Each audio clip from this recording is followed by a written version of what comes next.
We're laughing. All right, Hey, we are on the air. I call to order the zoning board of adjustment meeting, regular meeting for March 4th, 2025 at 7:34, 7:36, I'm sorry.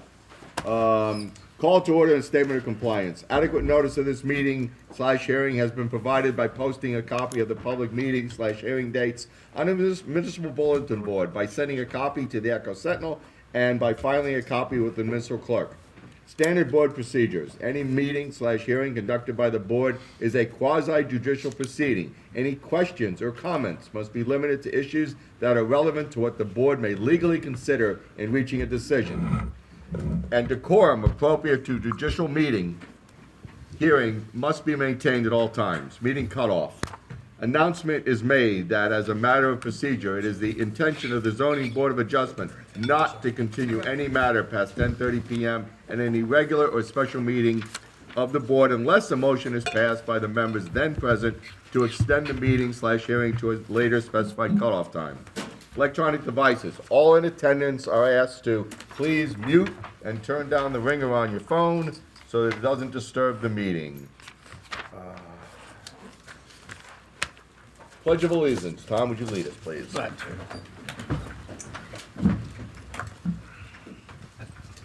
Pledge Allegiance to the flag of the United States of America and to the republic for which it stands, one nation, under God, indivisible, with liberty and justice for all.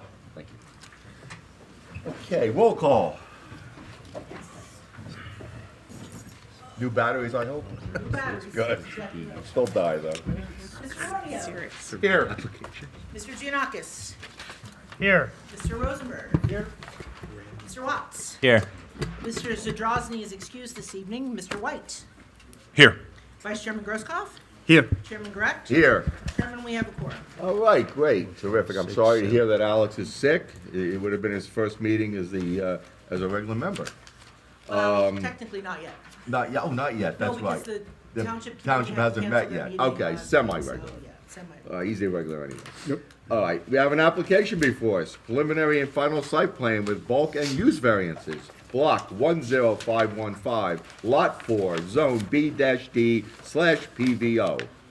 At 1057 Valley Road, application number 25-01Z. It's the applicant is 1057 Valley RDRE LLC. Applicant proposes to renovate and occupy an existing PNC bank building with a Wendy's restaurant. Is the applicant ready? Yes, sir. Okay. And would you introduce yourself, please? Thank you. Richard Skolnick. I have my own law firm. Talk into the mic. And I am here representing the entity you mentioned, 1057 Valley, RDRE LLC. This entity recently took title to the property. It is that former PNC Bank branch at 1057 Valley. And for the record, we're at block 10515, lot 4. We're seeking the approval to convert that bank branch into a Wendy's. We're in the BD zone with a PVO overlay. While a restaurant is a permitted use in the zone, the drive-through is not. So that's why we're here for that D1 use variance. We do need the 5 votes this evening. Other than that use variance, the relief is what I'm gonna call fairly minor and grouped together, all related to the signage package. It's possible we need a waiver for some of the lighting as well. Our engineer will go through that. It's sort of an existing condition that's out there, and your reviewers mentioned the previous approval. We went back and we looked at that, and we'll talk about that. That's You mean for the bank? For the bank, Right. related to the lighting levels. We have gone through all the review letters. We incorporated responses to most of. Hold on a second. Deb, is that mic on? It doesn't sound like it's reverberating. I can hear it pretty well. I know I can hear him, but it doesn't sound like it's going through the mic. Is it a green light on it? There's not a green light now. No, it should be. That's what I'm saying. Just put new batteries in it. I know that, but it didn't sound like it was used, the mic, because you can usually tell when the mic's being used. Was it turned on? Okay, now we got it. Okay, good. All right, thank you. Okay, Chair, we're going to start with our architect. We Okay. have what we think to be our attractive elevations and pictures, so we start Okay, with the one architect. second, please. Let our attorney put in the record that you have the proper notice and Sure, everything. happy to do so. Mr. Chairman, I did reviewed the notice, found the content to be sufficient, found it to be timely served, certified mail February 18, published February 20, both at least 10 days prior to this evening, in fact, more. So the board does have jurisdiction based upon the notice to hear the application this evening, and if the application concludes this evening, to decide the application this evening. Would you swear in everyone that's gonna testify? Everyone who's gonna testify tonight, please stand up. Chairman, as I mentioned, the one witness who was coaching tonight. That's okay. When he comes, we can We're two in the lineup, hopefully he'll be here in a few minutes. When he comes in, we'll swear him. Switch the, switch the. And I'll swear in our, Stand up and raise your hand. Stand? Yeah, stand. Okay. we're going to be formal. Do all of you swear to God or affirm that the testimony you're about to give is the truth, the whole truth, and nothing but the truth? I do. Thank you all. We have board professionals and all applicants. Witnesses, sans one, who will be forthcoming, will be sworn prior to his or her testimony. Chairman, just so you know the lineup, was, as mentioned, Ahmed Imar is our architect. Second position is the civil engineer, Adam Candle. Okay. Third position is Tim Enos, he's the vice president of operations, the Wendy's operator from Yum and Cho Restaurant Group, they're the operating entity. Last, what probably will be pretty brief testimony from Doug Polinick, the traffic engineer, if anything hasn't been covered. And of course, we have a planner, John McDonough. What I've done, Chairman, is John, the planner, is gonna go through the signage package. So instead of doing it twice, we're gonna leave the signage and Mr. McDonough will go through that. He's gotta testify about the variances. Sure. So he'll go through the number, the size. And the lighting? The signs at the end. And the lighting? The lighting is gonna be the other guy. Okay. But since we needed the variances, I thought I could streamline a little bit. We'll That's see fine. how that works out. But we believe that the signage is relatively typical for a drive-through situation, but we'll go through that. So with that, Chairman, we're ready to go with Ahmad Imar. Just to let you know, after he's done, I'm gonna have our experts ask some questions, whatever they wanna ask. Then the board will ask questions, and then we go from there in the public. All right? Your hearing. Okay, Mr. Imar, can you provide your professional qualifications Yeah. to the board? Sure. I graduated architecture school in 2012 from NJIT. Rick, hand him the mic. Yeah, hand him the mic. We're sorry we have less mics than we should. Maybe next year. And if you could just give us a spelling of your name and a business address is Right. fine. You got it, Chuck. Ahmed. Is it not? All right, let me try another set Hold on, backwards. hold on. How about a megaphone? Yeah. I don't know why it's cut. That's smart work. It's coming back on, but I don't know if it's good. Try talking into All it, right, let me see. try another set backwards. You never know what you're getting. Fucking annoying.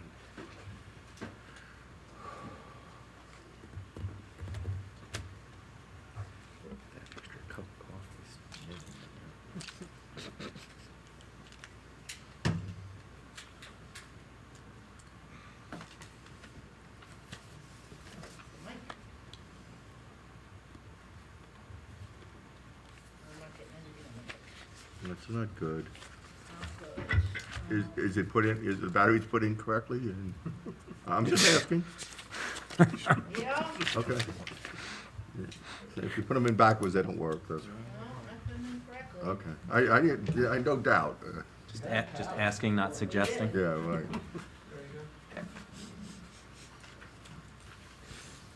Okay, we got our civil engineer here. Okay. Sir, could you come up and get sworn in? All right, let me, I'm gonna go back to my office. so I can do another Okay, set well, backwards. Roll that. we're gonna swear him in the meantime. Owning. Sorry about the microphone situation. I can be loud if No, it's not the point. It's gotta be on the record. So, you know, we can hear you, but if it's not on the tape record, we're screwed. Sir, could we wanna swear you in. you. All right, good evening. Go ahead. Please raise your right hand. Do you swear to God or affirm that the testimony you're about to give is the truth, the whole truth, and nothing but the truth. I do. Good. Thank you okay. very much. Now, it's your turn, you're sworn in already. Can we get to the important business? Your son's team win tonight. No, but I want more win tonight. Okay, okay. Where was he? 1 second. Sorry about that. No problem.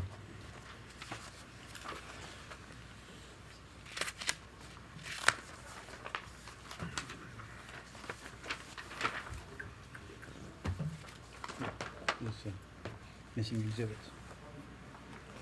Where and what?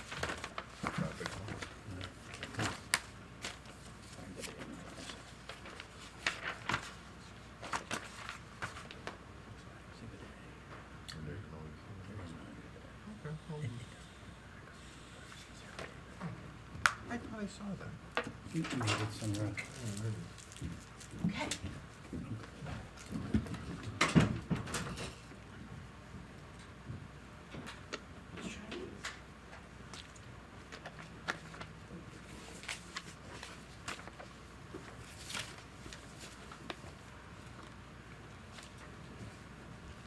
I guess we need some rare earth minerals. I don't know what we need, but this is rinky dink. There you go. I heard something come on. Okay, it's on now. Good. All right. Could have Yeah, been there all Mike. day. Yeah, sure, okay. All right, terrific. Okay, all right. 2012 yes. NJIT. Yes, 2012, I'm a licensed architect in the states of New Jersey, New York, and Maryland. My name is Ahmed, Ahmed, last name Emara. The business is Imara Gabriel Architects. We're located in 1050 Wall Street West in Lyndhurst, New Jersey. Have you testified at planning and zoning boards? Many times, yes. Have you testified before any planning or zoning board in this township? Not in this township, no. I deem you an expert. Thank you. Okay, we appreciate that. Okay, the board is all familiar, certainly with the PNC branch. Can you do an overview of the exterior changes and then a very brief overview of the interior? Thank you, Rick. So as you're all familiar, it's a one-story brick building, used to be the PNC. And these views that we have today, I'll go through them quickly, and then I'll show what the changes are and explain the floor plan.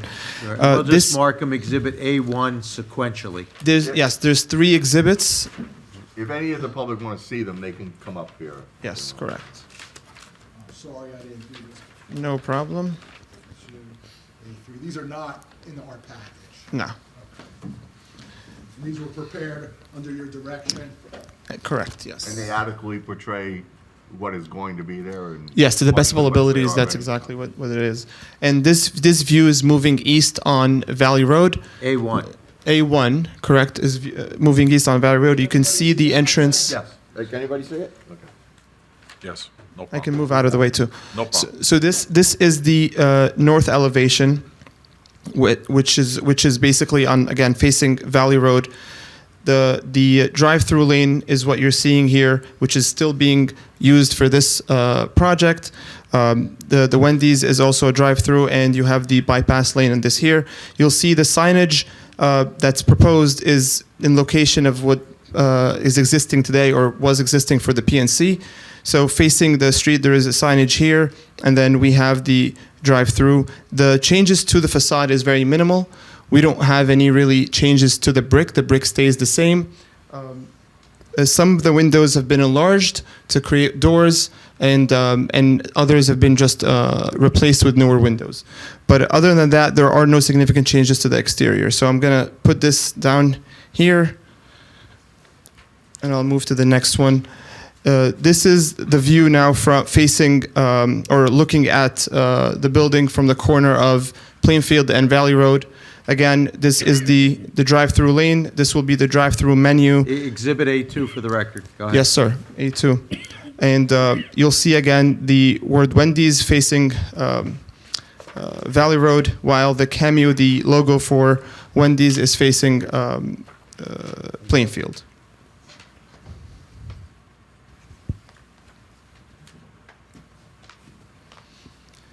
And this is our third exhibit, A3.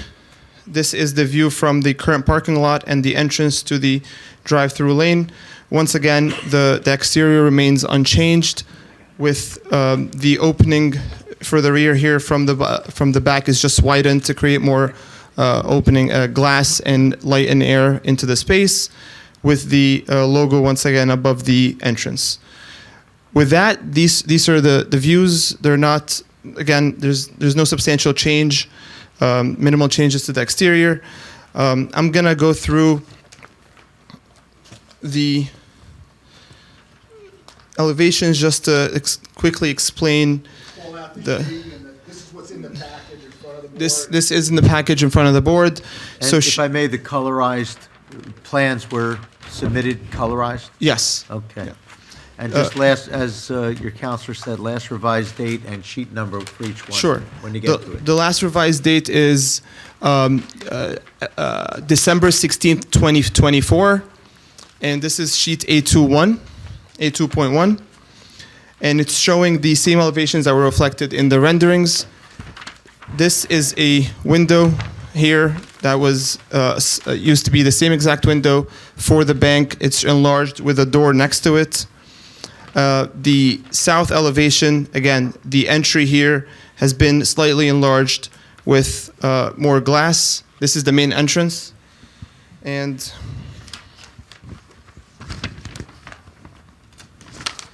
sheet number now A2.2. Same last revision date. The same elevation for the east remains the same. The west elevation, we had a PNC drive-through window that's been replaced to a typical window sliding drive-through window. So the changes, again, minimal. No changes to the exterior really, except for the enlargement of the north elevation for the entrance, which is the main entrance to the restaurant. The floor plan is pretty explanatory because of we have only two entrances. This is the same sheet, same revision, and this is EQ 1.1. From the parking lot, the entrance is, I'm talking about the left side here of the sheet. From the parking lot, the entrance that you see is the entrance this is the employee entrance. This is the back of house entrance, which takes you into the kitchen and the office area, the mechanical area, and the storage area. The entrance facing Valley Road, that's the customer entrance, which it's the opposite. The entrance for the parking is the customer entrance, which takes you into the dining area. We have the seats on one side, the service on the other side, and the drive-through window is again in the same location that it was to be for the bank right here. From the front area is the entrance for the employees, and that takes you to the back of house. The employees have access to the front area, but not the opposite. We do have accessible bathrooms and the seating on one side. I don't think there's anything else in the plans that change. It's pretty straightforward, so if you have any questions from me, I'm happy to take them. Before we, do our engineer or planner have any questions for the architect? You wanna- Oh, okay. I do, thank Go you. ahead. Okay, so a couple of questions. One, I just noticed in your renderings, and I know that you said your planner will be talking about the signage, but it looks like there's one sign in that drive-through and there's two in this image. I'm sorry, by this image, you mean? Sorry, I don't know which one, A2? A2 and A3. Yeah. Let me put them up so we can. So on A3, I'm sorry, what's the question? So you have drive-through signage, underneath. Oh, you're talking about these two. Right. And, Okay, I and found. this one, it looks like it's just one? The other one is right here. Okay, Can- okay. If I can ask for everyone to identify the exhibit they're What you're referring pointing to. to. when you're So I'm pointing pointing and before- to- Wait, I'm not done yet. Yeah. Thank you. And also, if you can speak directionally, so if we were looking at a blind transcript, we would know what you're talking Sure. about. So I'm pointing to Exhibit A2. I'm looking at the east elevation. The east elevation is showing two menu boards, but one of them is in shadow here, so that's why it's not as clear. Okay. But if you look at it on Exhibit A3, again on the eastern side of the building, which is facing Plainfield, the two menus now are clear because it's outside of the shade. Yeah. Okay, and do you know if in your application, the square footage included both of those menu boards? For signage? Yes. No. Just one, right? Yes. Okay, all right.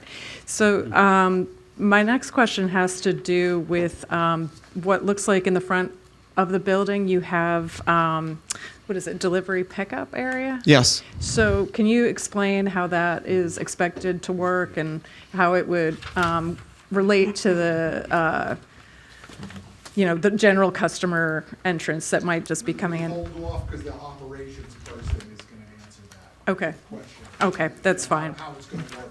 Okay, all right. We're going to make a note, so. Okay, those are my only questions right now. John? I think I'm good for now. You good for now? Yeah, with this. Okay. All right, board members, questions of their architect. Yes, go ahead. It appears that, you mentioned there's very little change to the facade and the outside. Where the Wendy's, I guess it's on the north facing right there? Yes. Yes, in the one you're looking at, as well as where the image of Wendy is on the east side. That's like a faux wood? Is that existing? That's what it is. It's a composite material that looks like wood. Correct. Okay, and that's existing right now on both? No, Or- this that's new. and that That are would be new. updates to the exterior. Correct. Okay. Well, the Wendy's sign is where the PNC sign used to be. Yeah, So but then right now behind that is not. And right now, I think behind it is vinyl, white Okay. vinyl, which would be replaced with the composite wood. Okay. And so I guess we'll talk about this later, but just to clarify, because I know you said kind of two different things, just to verify, I guess.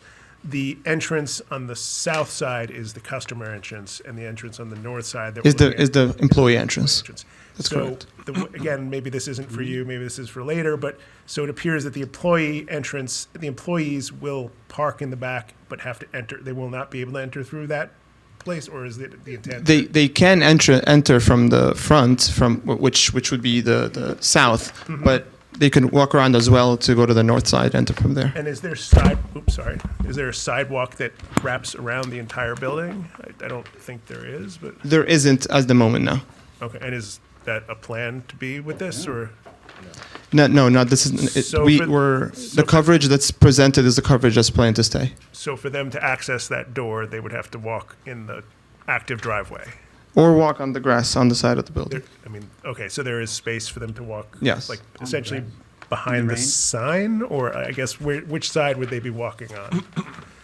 I would assume it's on that side. I mean, we have the site plan. I don't know but he'll be sworn in. But Okay. All on right. the site plan, we can see that clearly. Yeah. We can deal with that later, okay. That's it, that's my questions. Anyone else? Yeah. Yes, go ahead. Wanted to clarify on the signs. You have the ones on the building, and I guess we indicated there's two different signs for the Menu drive-through board. Yeah. menu boards. And there's also the sign in front. Would you pick That's up A1? that's what I'd like to see again. Yeah. Is that A1? And this is A1. We're going to go back and check out if we included that in the square footage. Yeah, but what is that sign made of, and how does it look? That one Is that it looks lit? orangey? Are the signs on the building All the lit? signs on the building are internally lit. Internally lit? Yes. What do you mean by internal with that? They have lights within, like they're have lights within them. Backlit or? No. Yes, they're plastic and they light from within them. Oh, see, normally we have externally lit. Yeah. That's part of their variance request. Yeah, I know. Well, is the variance, to clarify, is the variance request for the size and amount of signs, or is it for the style of them? All three. If It's- that it's- sign that's orange, is that internally lit too? This side one. Right, This one. yeah. Correct. Yes, it is. Okay. That's what you want as the. That's what we would like to. Yes. Okay. Because that is the sign that you see driving on Valley Road. Yeah. Any other questions?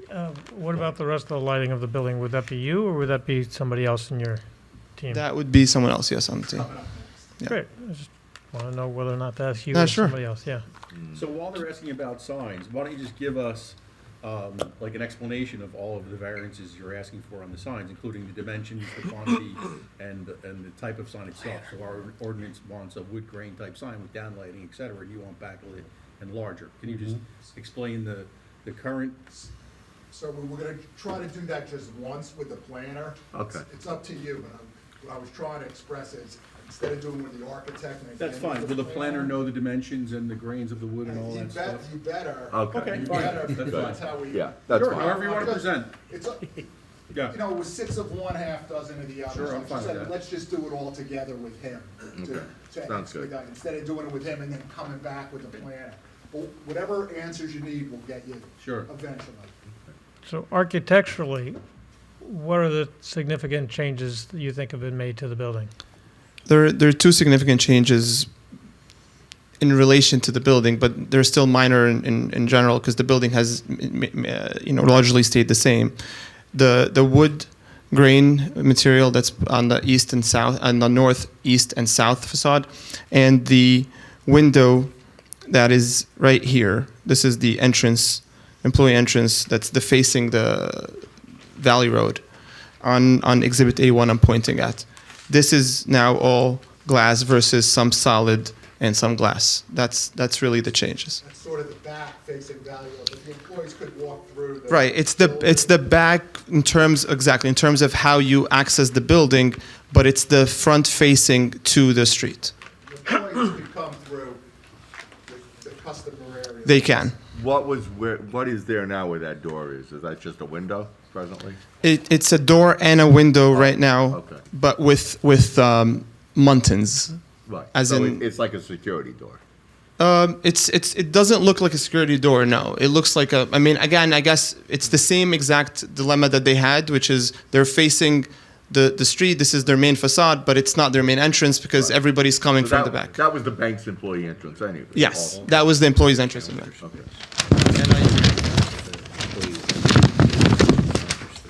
I have here same revision date A0.1. These are the existing elevations. So the existing south elevation, which is the entrance for the customers for the bank, which became the entrance for the patrons of the Wendy's. It's the same area basically, but instead of having glass all around and a single door, we now have a double door sitting in the middle. Same thing on the north elevation. Again, the double door with the glass on top. This is now just all glass. It's a larger opening. So that's why I'm saying it's pretty insignificant in terms of the size of the building and what's happening around the building. It's just that basically where PNC is, and it's a white vinyl, now it's the wood, and then the entrances. Is that door going to have a handicap button that will open by itself? All the doors have to be handicapped accessible. Whether we have specifically a button or not, we can look into that. Because sometimes they have that little button you push. Yeah, they do, and they push open Yeah. automatically. Yeah. And the other difference architecturally is that the signs are now proposed to be Internally lit brighter. versus Yeah. externally lit, which is what's existing And I don't know if today. it's you, but is the lighting on the rest of the building changing? I don't. Do you want me to speak to that? Okay. So the lighting. No, if it's the planner, I understand. It could go be the planner. If that's, No. Oh. Do you have that information? Yeah. So the lighting on the rest of the building isn't changing. They have exterior lights, so we're replacing them with exterior lights. So that's staying, and then the site lighting is what's being upgraded, so that they can speak to. okay. Any other questions for the architect? I have one more. Okay. Members of the oh, I'm sorry. Go ahead. How old is this building? Do you know? I can look at my notes. Site plan approval, it's in your package, 2003? 2003, so circa It's not that a old. year or two to go. Yeah. And in terms of the actual work to be done here, is this just going to be a gut renovation Yes, of the inside? it's a gut renovation of the inside. Because the layout is different, the purpose is different, the mechanical space is going to be different, the bathrooms, all that stuff. What are you doing with the safe? That's usually pretty heavy to remove. On other projects, we usually just leave it in place, Leave it but there, I don't know use if it they're as a going to storeroom. move it or what this time. Usually they're built right around the Yeah. building's built around. I'm working on a project in Bayonne and a similar thing, and they're actually leaving the vault in place. It's too heavy to remove. Expensive eggs are gonna be There you stored. go. Expensive eggs, yes. Right, Go breakfast. ahead. Yes, sir. I can wait for the planner on this, that's fine. You showed the Wendy's sign that would be on Valley Road. Yes. What signage will be on the other side, Plainfield Road Avenue? Is it just what's on the building? I want to be Egress. accurate with this. So Egress. Plainfield is the Wendy's sign, as you mentioned. No, The Valley Road would Valley be the Road. Wendy's. it's Valley, I'm sorry. Plainfield is the cameo, is the logo of Wendy, and then the south elevation, which is the main entrance for the, is also the logo. So there's only one ground sign, and that's on Valley Road. There's only one ground sign, which is on Valley Road, exactly, which is in place of the existing PNC sign. There'll be no signs by the entrance egress for drivers to notify that's their entrance to go in? Because there's only one entrance. You don't want people going past Plainfield, get on the valley, spin around back. I'm sorry, Any enter or exit signs at the driveway, yes, entrance and egress. Are there gonna, is is there there gonna any be a other sign signage saying there? entrance and exit on the entrance sign? On the we can add a sign on the door that says entrance, No, but no, but no. there is. Where the driver comes in. Oh, the driveway, yes. So there's yes, more yes, signs. yeah, because it's a one-way in. Again, now I follow. Okay, that's why I was confused. We're talking One in about and out. the driveway. Yeah, there'll be a sign saying entrance and exit because there's only one way. Correct. Correct. Okay, thank you. Those are directional signs. Yeah, directional Yes. signs, right. Yes. So, people know that they enter to the right or whatever. and they have to Exactly. go to the right. Yeah, and as you go up, and they'll cover this. This also turns, and as existing today, there's a bypass lane in the bank. This bypass lane stays, and it's going to be labeled as well. So you're not changing any blacktop, you're not changing any Belgian block or anything like that? I don't want to speak out of turn, but you can cover. Adam, Fine. the civil If engineer, will that's- cover if that's that. the planner. Yes. Any other questions for the architect? Any member of the public have questions of the architect? Questions now? Would you hand him your microphone, please? Unfortunately, we don't have another one. Please state name and address, please. Charles Arenowitz, Millington. I guess the question is to the architect, but is there any way we can get everybody on equal ground? Equal ground being getting caught up with these pictures for the people on TV, for people in the audience. Is there any way we can get the camera on these exhibits? Because I didn't get a copy of this applicant until about 2 o'clock this afternoon. We didn't have It these wasn't pictures either. posted. It wasn't posted for this 10-day notice. It wasn't on the website. Like I said, I got this about 4 or 5 hours ago. So can we get on equal ground with the people, the viewing audience, and the people in the public by getting the camera on these exhibits? We spent all this money on this great audio. Great. Chuck, we didn't see these either until tonight. These are new exhibits. So we were not privy to these either. I came up. I understand. Let's not make it any bigger than it needs to be, please. Why don't And- if you want to see them, let's turn them and let's make sure. Well, what we can about see the them. people that are on TV? That's And then we're going to do that as well. Unfortunately, it just- No we don't need to we don't have that grandstand. ability. Let's just Yeah, show exactly. everybody. I agree with you. 110%. Thank you Thank so you, much sir. for clarifying that. Thank you, sir. That is beautiful. Okay. Because I want to be on equal ground. Chuck, do you have a question for the architect? No, I just want to get on equal ground. Okay, great. And maybe I might have questions. That's fair. He's not going anywhere, sir. Yeah, He's right. not going I'm not going anywhere either. Okay. So Okay. Well, he can come back, and if he has questions, Okay, we'll of be course. happy to bring him back. I don't think Okay. we're not on TV anyway, right? Or are we? I think he's I'm talking not- about I'm he's not talking sh- about that TV. I see. No, but I'm not sure if the Comcast system was fixed yet or not. Oh, you don't know? I Okay. don't, unfortunately, I don't live in town, so I. No. Can somebody call their wife and see if they're, I'm turning the TV I'm on? being televised, Chairman. I think I'm Well, I'm outta here. the last meeting, it didn't get televised because there was an issue with the television. So I'm not saying there's even being. I haven't received any emails yet of people saying that we're not on television, so. That could mean no one's watching it. No, I know of one person who is. Okay, you Ready do? for our Okay. next witness, Chairman? Yeah, and I just want to make sure everybody. if they need, okay, all I'm saying is the board has to see those pictures. So if you want to just angle it so that it's more back further, and any member of the public is welcome to come up here and see them, but we have to see them. Just put it right in front of the chairman. Can I make a suggestion? that he goes through the deck, he shows the public the deck. Yeah. And then put them back however we need to. That's fine. Let people come up if they want to. I think we're moving to the next witness now anyway, Yeah, so right. maybe those exhibits are. You're gonna check about the second menu board Yes, I will.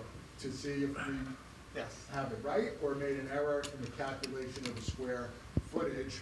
Is it, because it's, you I'll- showed it in your simulation, I hope it's on your plan. It is. I'll check right Okay, now. So check to make sure, Okay. so that we can have that, you'll work that out with We, John. we need that to be brought up a little closer to us. Okay. If that, if, Have the applicant send me these color exhibits, and then I can put them on the website tomorrow. okay, We will be happy to do that. We are not on Comcast. Black screen. okay. We're not on Comcast, so no one. That's the LHT. We will, Is it on Verizon? Yes. Maybe we can move on. Yeah. Yeah. we're gonna Have a hearing. talk about Next witness. customer pickups, employee access. Oh, actually, wait a minute. Hearing no more questions from the public, I'm gonna close the question public. So we'll call our next witness, our civil engineer, Adam. All right. Good evening. Okay, Mr. Chairman, is this okay where it is? Can anybody see that from the board?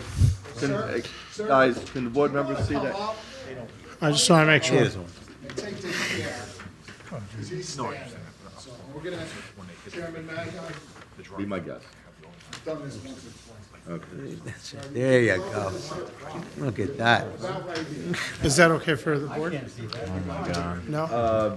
Move it a little bit more that way and that way. So. All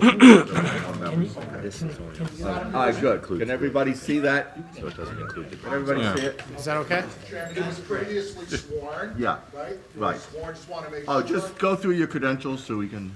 Yeah, how are you? Adam Candiel from Daytel Engineering, licensed civil engineer, been in the industry for the last 20 years or so. I've testified across the state, including this county. Have not testified in front of this board, but several boards such as this one within the same county and across the state. License remains in good standing in the state of New Jersey? Yes, it does. Thank you. I deem you an expert. Thank you. Okay. Adam, we worked on an outline. Can you go through that and do the summary, given that you're with the board, familiar with the site? Certainly, yeah. So as you can see here on the site, our site is located at the corner of Valley and Plainfield Road, with Valley being to the north of the site, Walgreens beyond to the north, with Plainfield being to the west, to the east of the site, with Luke Oil gas station further beyond to the east of the site. I'm sorry to interrupt, but Mr. Warner is asking. Oh, the exhibit. Sheet, Yes. The last revision date, so that if somebody was reading later on, they could follow along, and without that, it's sort of tough to do. Certainly. So this is was submitted, my cover sheet C01 exhibit. What's the next exhibit? No, we're not more. No. We're not marking it. got it. Last revised 12/12/2024. Okay, thank you. And all the sheets that I'll be presenting will be with the same revision date. Thank you. Just when you're referring to a different sheet, just tell us the number. Certainly, will do. So just continuing with where the site is located, to the rear of the site, which is the south, it's also a commercial zone and commercial uses. To the west of the site is a childcare facility. The site is entirely within the BD zone, also within the PVO overlay zone. I'll try to move it along. For the most part, whatever we're proposing, we're maintaining the site essentially as is, with the exception of some modifications, which I will go into. With regards to the bulk requirements and zoning, we have the impervious coverage is increased less than 1%. So the existing impervious is 60.56, with the proposed impervious being 61.34, which is subject to change slightly, which I'll get into later, which was one of the engineer's comments regarding sidewalk, but I'll get into that later. With regards to the other bulk requirements, we do have an existing nonconformance of a maximum, not a minimum, a maximum front yard setback of 51.2, where 50 is required. And also, we have also a residential setback, a residential buffer, the minimum is 5. The edge of the parking lot on the south end is 2.9 feet. It's existing to remain. We're not further exuberating that, that variance, but maintaining that existing. This is the cover. I'm going to move on to the site plan, which is Exhibit CO3. Sheet CO3. Correction.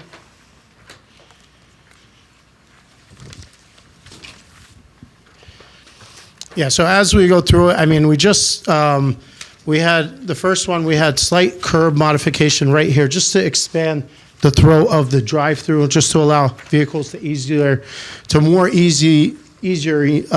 to come around to the I drive-through know easier. what you mean. Do you have any signage there? Yes, is there an exit and entrance sign there?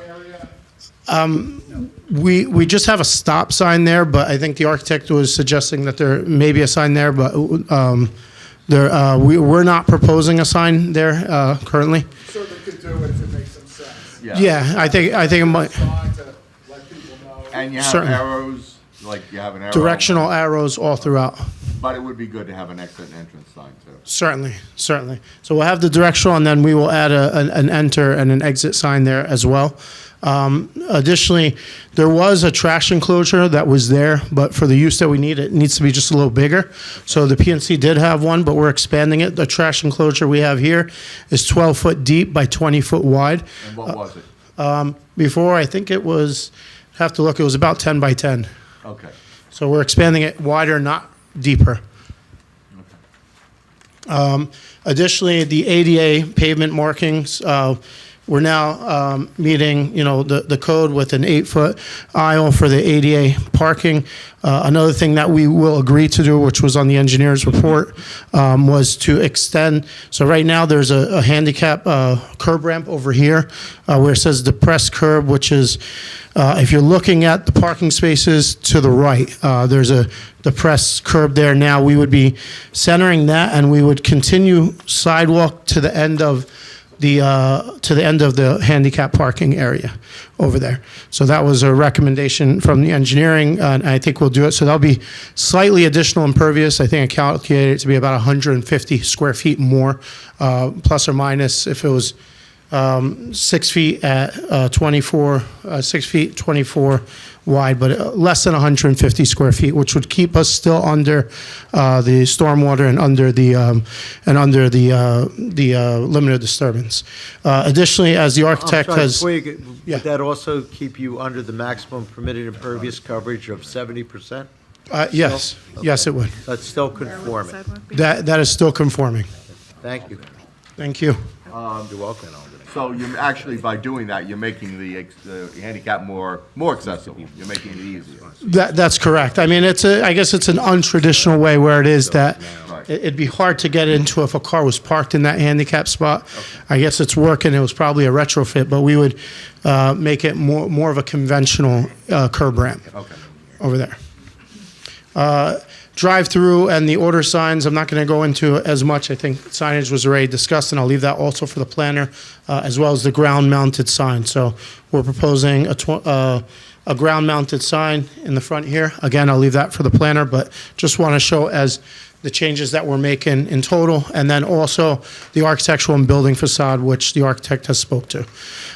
There is currently a site easement on the site right now, so a site triangle easement. We are respecting it and we're maintaining it. We're not doing anything within that, so just want to acknowledge that.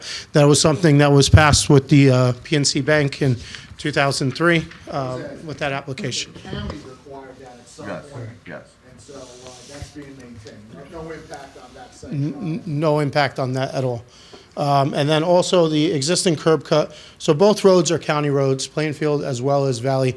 We're maintaining that curb cut. We made some modifications off-site, but we connect back to that curb cut. So we don't make any changes to the curb cut. We've submitted plans to the county. They've come back pretty favorable, and just a couple details that we'll have to update for resubmitting.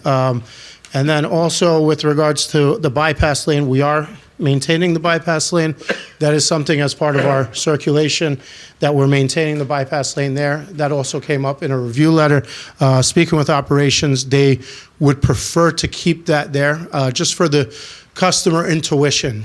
Sometimes you have customers who are waiting online, and they either the line is too long, they're waiting too long, and they want to get out sporadically. That does happen, or they change their mind, they want to go eat inside. So it is something that even this applicant would have preferred to even maintain it even further, but being that it's there, we didn't increase the impervious, but it is something that operations would like to maintain. Ms. Wang was looking for a little more landscaping, the operator has come back and said it's really a customer experience and to make the site function, they just want to leave as is. That's correct. So take it back. That is correct. I just want to interrupt for the board's sake. What I was, in my mind, by the time, you'd have to be waiting in the line for a long time in order to get to that bypass lane. So I was suggesting, the bypass lane was from the PNC Bank because that bank had 2 windows. Right. But now we're only having 1. Right. So I suggested that perhaps that bypass lane could be landscaped to have more buffer, but it's up to the board. Landscaped on the side of this, on the outside of it.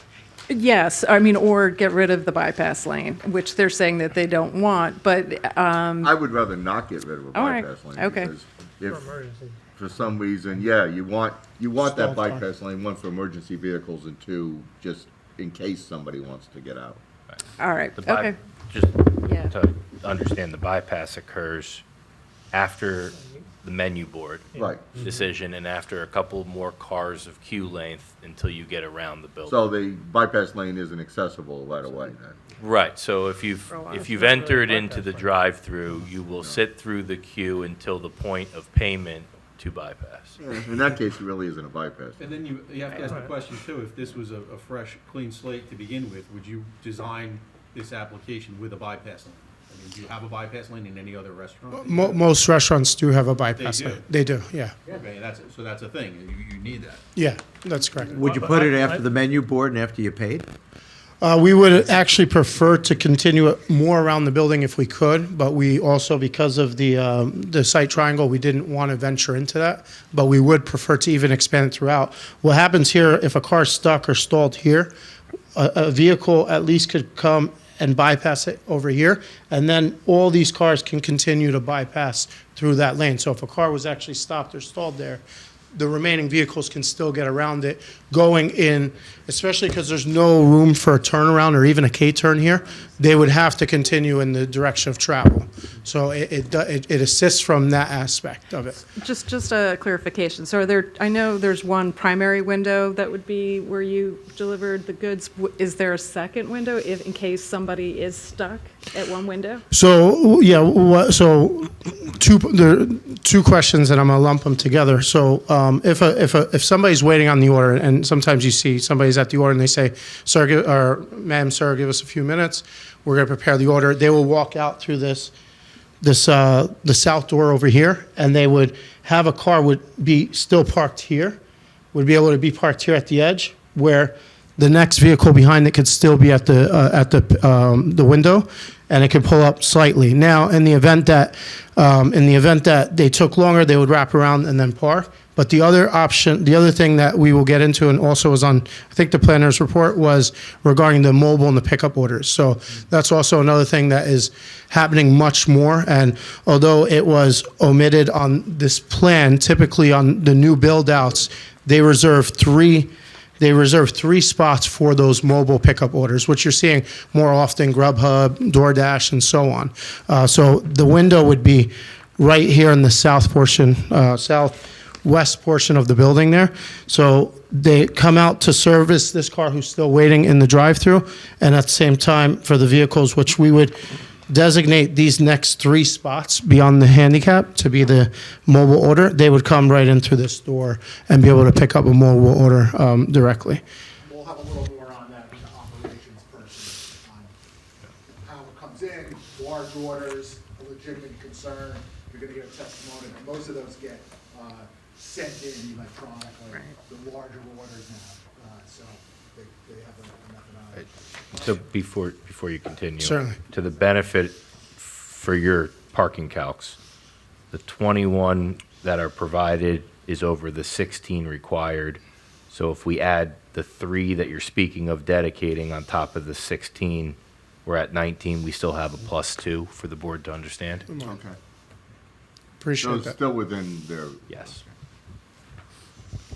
So just clarification, when we talk about parking, if they dedicate a spot for mobile pickup, that does not count towards parking? No, what I'm saying is you're still meeting the required parking for in-house dining, Right. right? That's generated by the use. So the 16 are required for functioning of the in-house. But in general, if a restaurant or any wanted to designate spots as You would that look type for of- you those would- to be surplus to our requirement. Okay, so Yes, if they only and they have are 6. satisfying that. Gotcha. Can I ask a question? Since I we're don't have to talking, Fight that one since we have enough anyway, but. Exactly. since we're talking about the space in the parking lot, I was looking at the previous ordinance that was approved by the planning board in 2003. And on page 4, it, The resolution you The meant. resolution, I meant, yeah. E, it says pursuant to section 151.3, I don't know what that is, but of the ordinance, an off-street loading space is required for the usage, and none is provided back in 2003. So does that mean that's okay for these guys too? I mean, none was provided for the bank because maybe they didn't need it and it was okay. So Yeah, talk- that could be a question, where delivery is gonna be made. Yeah, of course, yeah, we're gonna. That's a great question. How is that gonna be done? Yeah. So yeah, I can jump into that now, or should I I? have a question for Joe, can I ask you, when parking is calculated, it's based on seats in the restaurant, correct? Or square feet. Yeah, or square feet, Different depending on different methodology Yeah. for different uses. And which did we use it? In My- this My case- question is there parking for the workers in the restaurant? A restaurant use is 1 space per 60 square feet of floor area, and that being the area devoted to seating, generates 16 spaces, or alternatively, 1 space per 2.5 seats, and that also generates 16 spaces. What about employees? You'll probably hear from the traffic engineer that that's incorporated and subsumed within the entire parking requirement. Could also hear from the Too, operation. huh? I'd rather know. It's that. also- Well, they have a it's traffic also in engineer. Liz's report. They have a Liz traffic wrote that in her engineer. report. It was in there? Oh, thank you. We have, the applicant has a witness for that, it's Okay. the traffic engineer. Just a preview, a proffer, if you will, operations person can testify that most of the kids who work at a fast food restaurant are not driving. So we believe that the ordinance sort of takes all that into account, but I just wanted to give a little preview. Perfect. of that. You're not gonna have, we're gonna go through maximum shift and all that, 8 on a maximum Yes, shift. that I These did are see, yes. kids I just wanted to know what they starting were out, talking. so to speak. Okay, good. All right, continue. Yeah, so continuing along, and I'm also trying to, also comments that we got within the review letters, if I can get in my What do you want you to do? testimony as well. So those questions regarding the pedestrian circulation. So as of now, there is sidewalk along the frontage, so off-site, maintained by the county. Going there, when I did my site visit, appears that, you know, the curb ramps are ADA compliant on the off-site ones. Appears that way for the off-site ones. I did look at where we are on-site.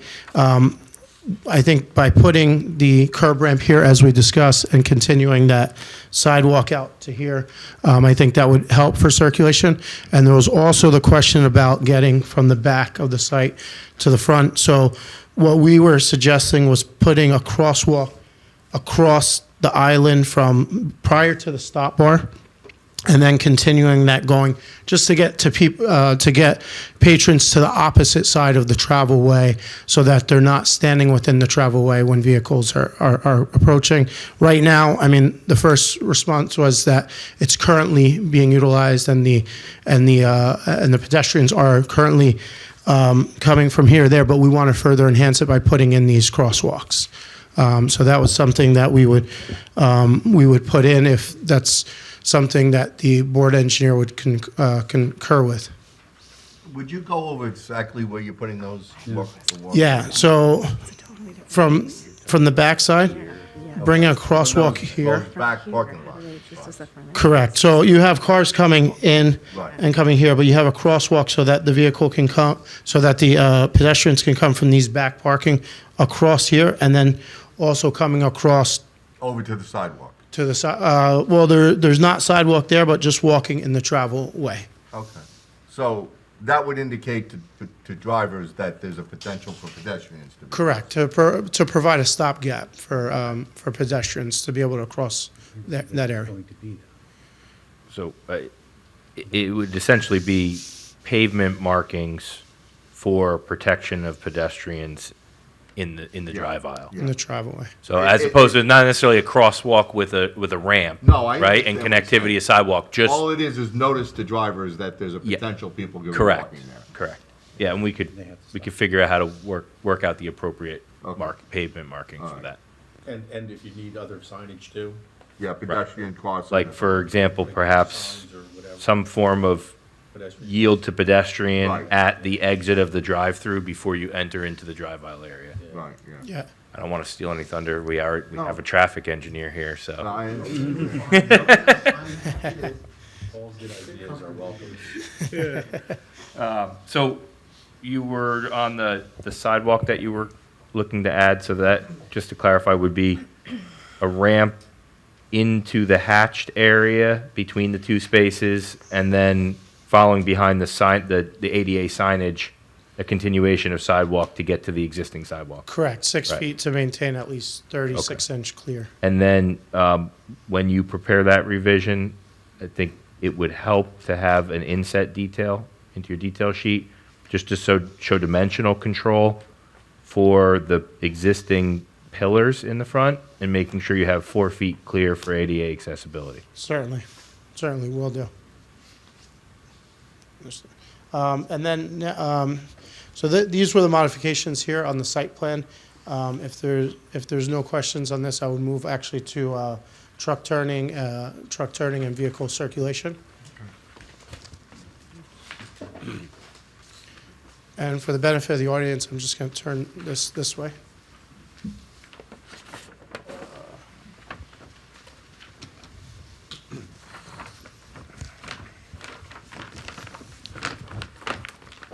So there was questions regarding to vehicle circulation. This is sheet E01, which was submitted in our site plan package.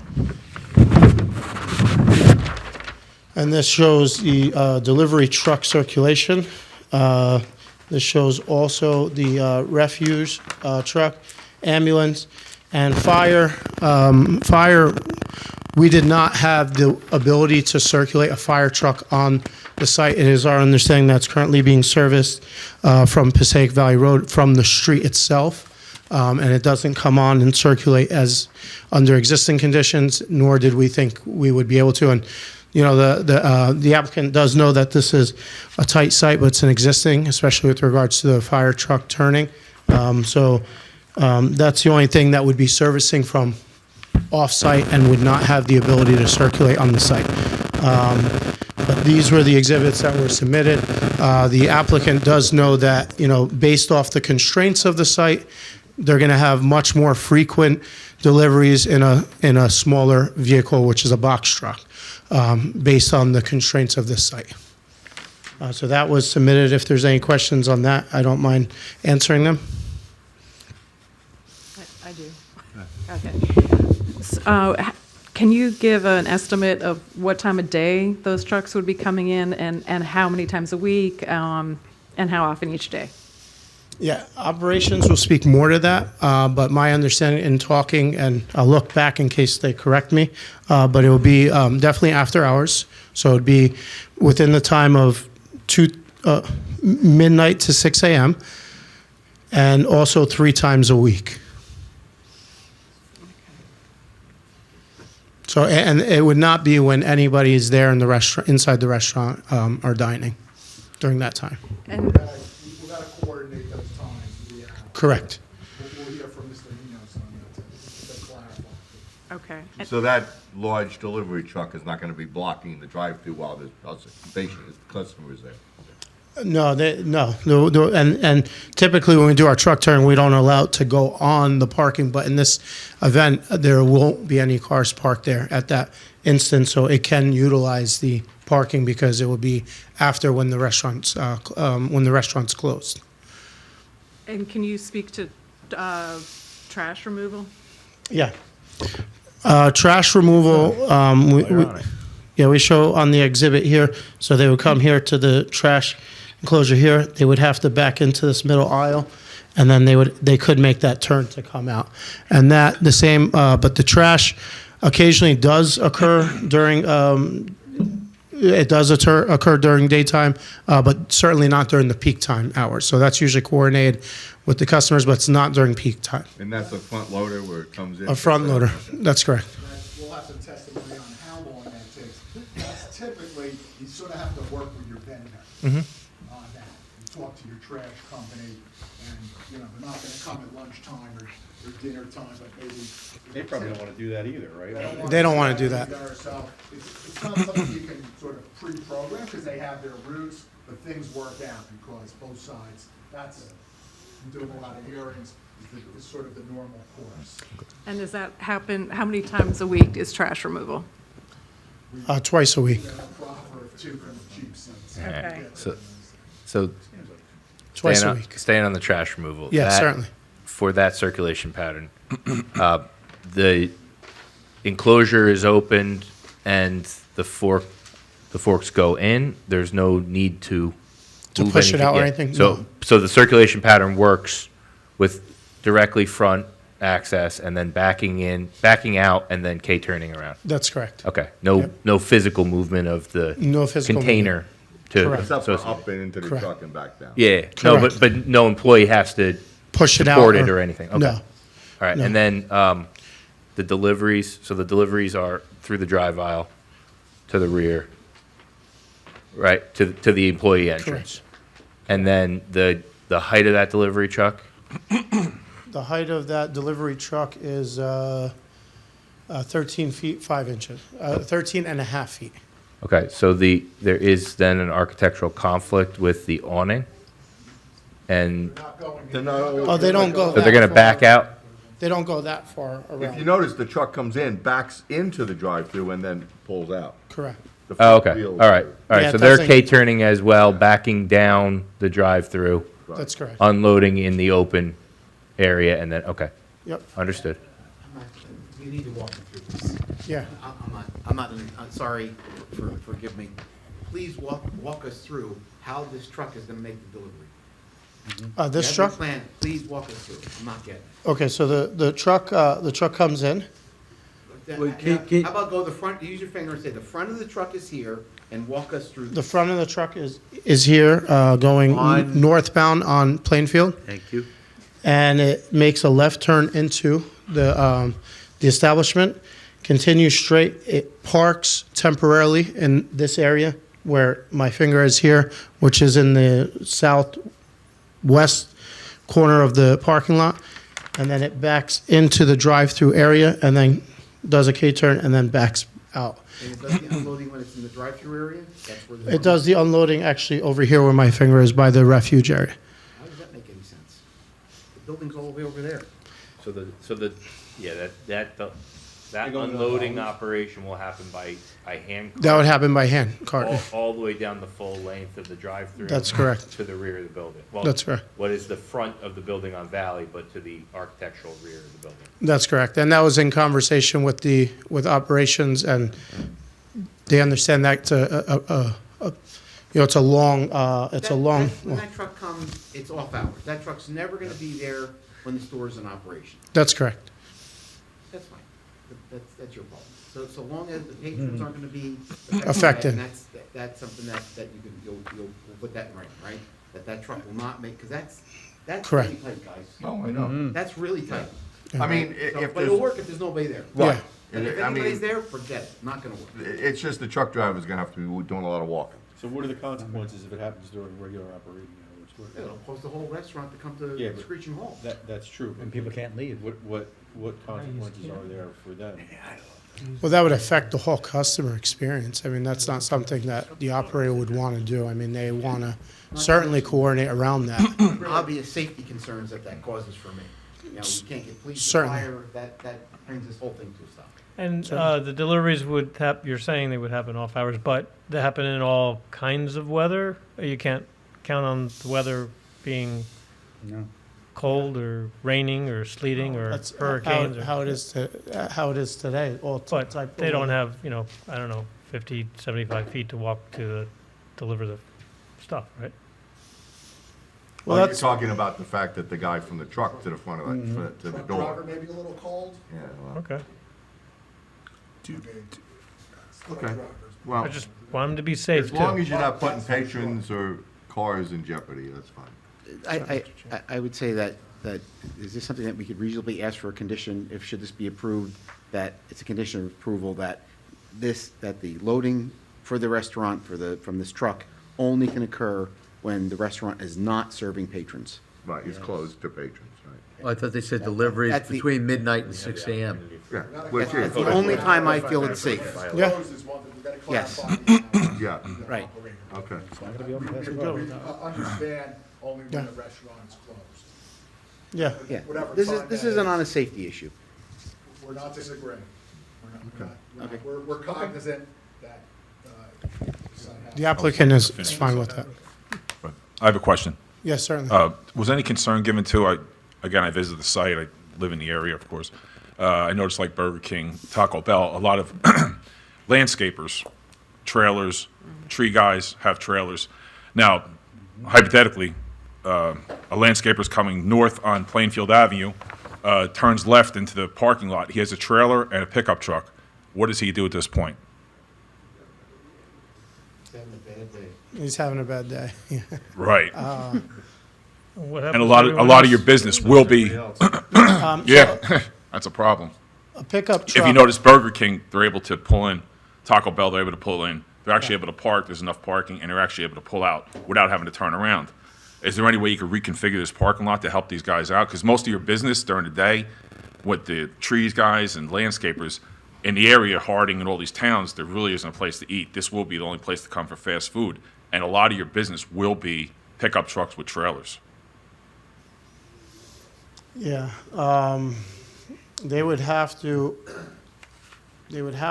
probably do similar to what the refuge truck is doing. They would have to make that type of a K-turn, and if they have, you know, I don't know how they would do it, but we have not modeled it, but they would probably have to do similar to that and make a backup into this aisle and maybe only park in, so if they came in to park in here, if they had 2 or 3 spots available, they would probably have to temporarily use those 2 or 3 spots. Unfortunately, a lot of these guys don't have Class A CDLs like a garbage truck would. They're used to Yeah. backing up. These guys are pretty much forward, pull up in front of the house, cut the lawn, put it back on, and drive straight forward.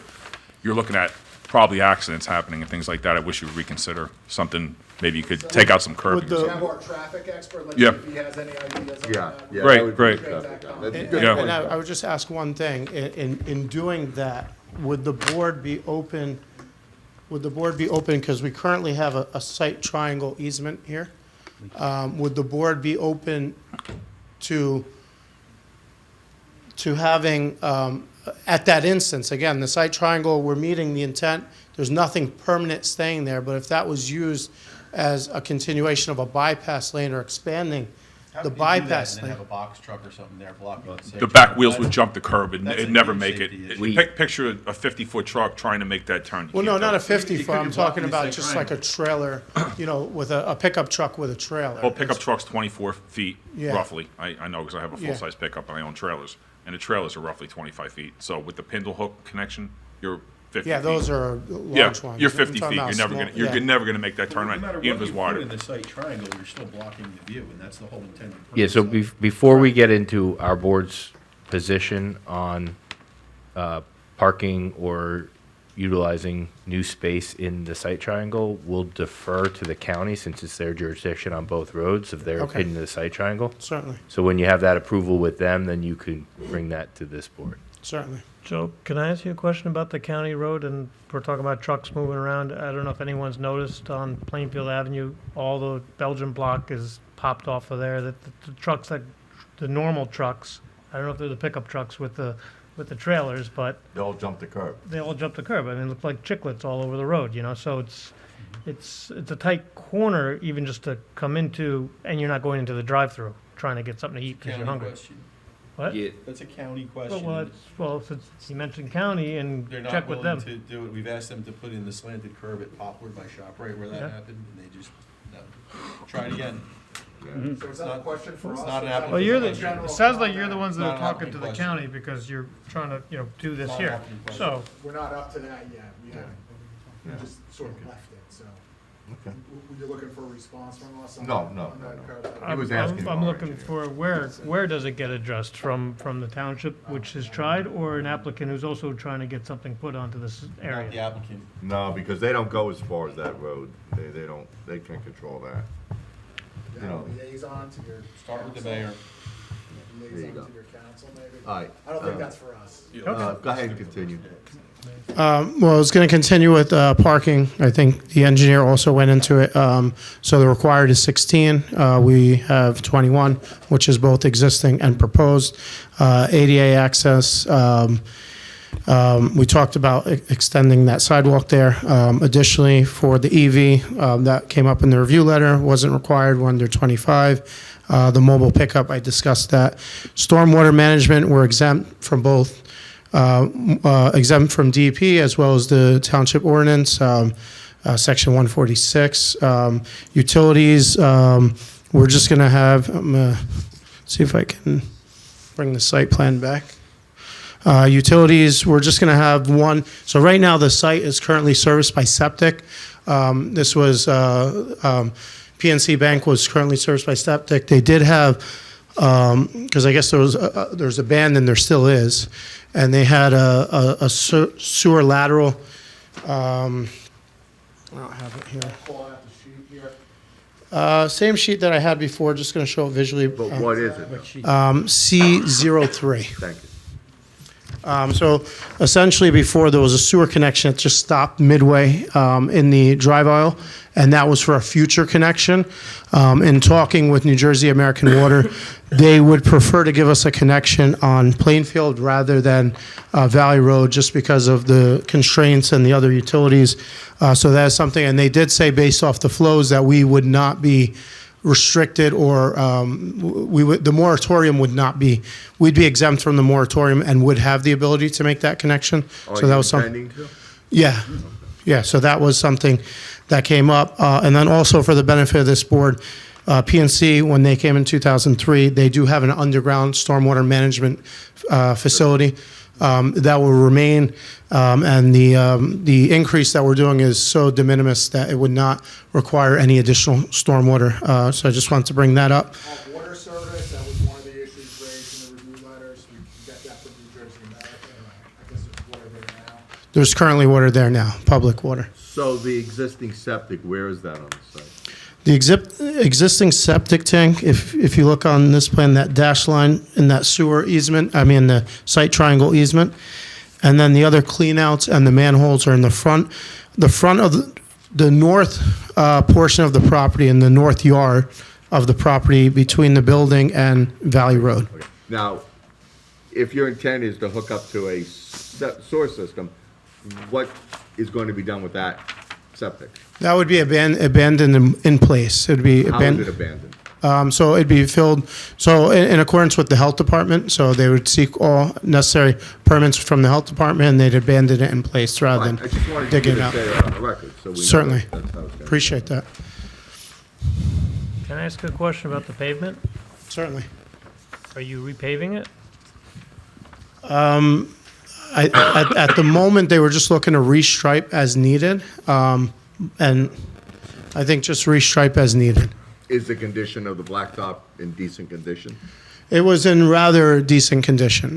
There are some portions that they might do spot repair, but they're not looking to, they weren't looking to pave it as part of this application. You guys have looked at the resolution from 2003, right? Yes. Okay, because it indicates that it was, porous pavement was to be installed. So as long as you're aware of it and going to keep it that way, that would help. Yeah, and also, the applicant would have to, and that was one of the comments, they would have to maintain the porous pavement, both the porous pavement and the underground stormwater management facility. So they have a manual that they have that they're working off, and they would have to continue that maintenance. So let's stay there for a second. Yeah. So the approvals from 2003, it predates the stormwater management rules, which predates O&M manuals. So are you aware of an O&M manual that is in place and filed with the deed? I'm not aware of it being filed with the deed, no, but I am aware of my conversation with them, how they would have to continue how they'd have to continue maintaining it and vacuuming it, and after certain storm events to maintain it. Okay, so for the board's understanding, this predates those requirements that we normally have in place for major development. This is an exempt stormwater site, right? De minimis increase of impervious coverage. There are existing BMPs on the site. My recommendation would simply be that stipulation and the understanding, like I put in my letter, that they're going to maintain their existing systems. That would include the porous pavement, which means that any resurfacing repairs Would have to be comply with that. compliant with the original, cross sections and details. And really, it's just a maintenance of existing infrastructure. So our normal burden that would be on a new applicant on a major development is not in place. It's not appropriate to put on them. Okay. So the approval that was given then for the system that's there was based on the amount of traffic the site would have. And it appears that, with the trucks and the pickup trucks and the trailers and the delivery trucks and the garbage trucks and the hopefully, increased traffic, because that's why you're opening up a business there, more impact to that system is going to happen, right? So shouldn't it be maintained more? Well, the system will be maintained to function and operate. That's what we would request that they stipulate to, that they put in as a condition. My point being, no more than what they're required to do from their prior approval. The stormwater system is part of the prior approval. It's being maintained, and there's no increase in impact. Arguably, the amount of parking spaces, the vehicles that are there, the trip generation, Doesn't really impact. it doesn't really substantially impact the BMPs that are in place.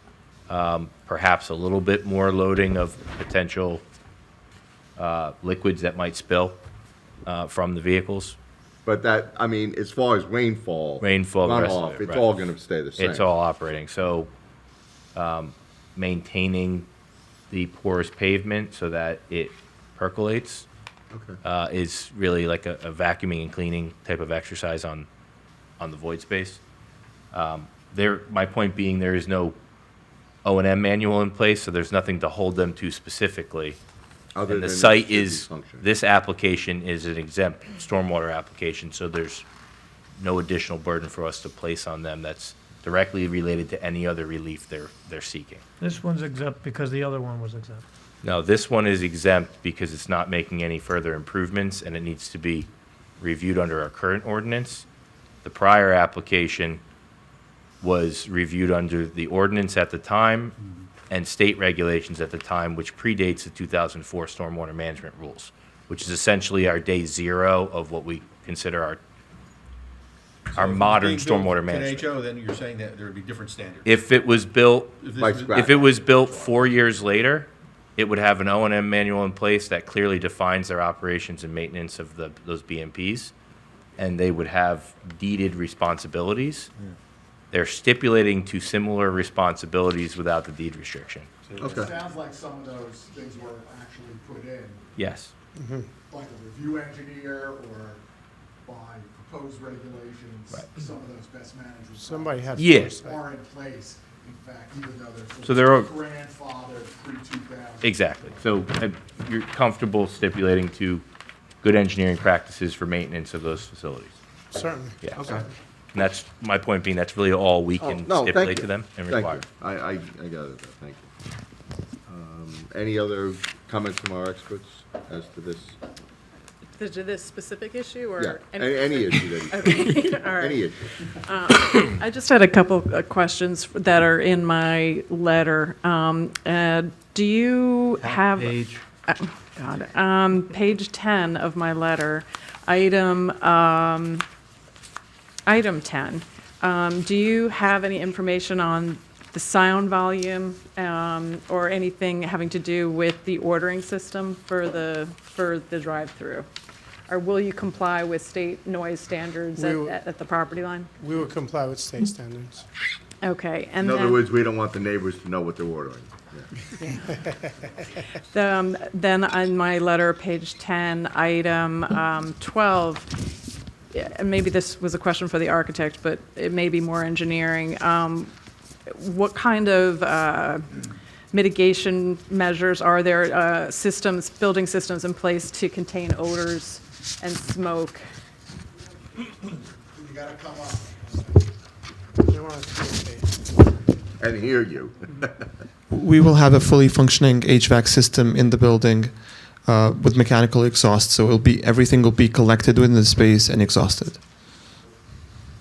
All right. Okay, so when you say that, can you just provide some more testimony? Does that mean that if somebody's walking by, they won't smell?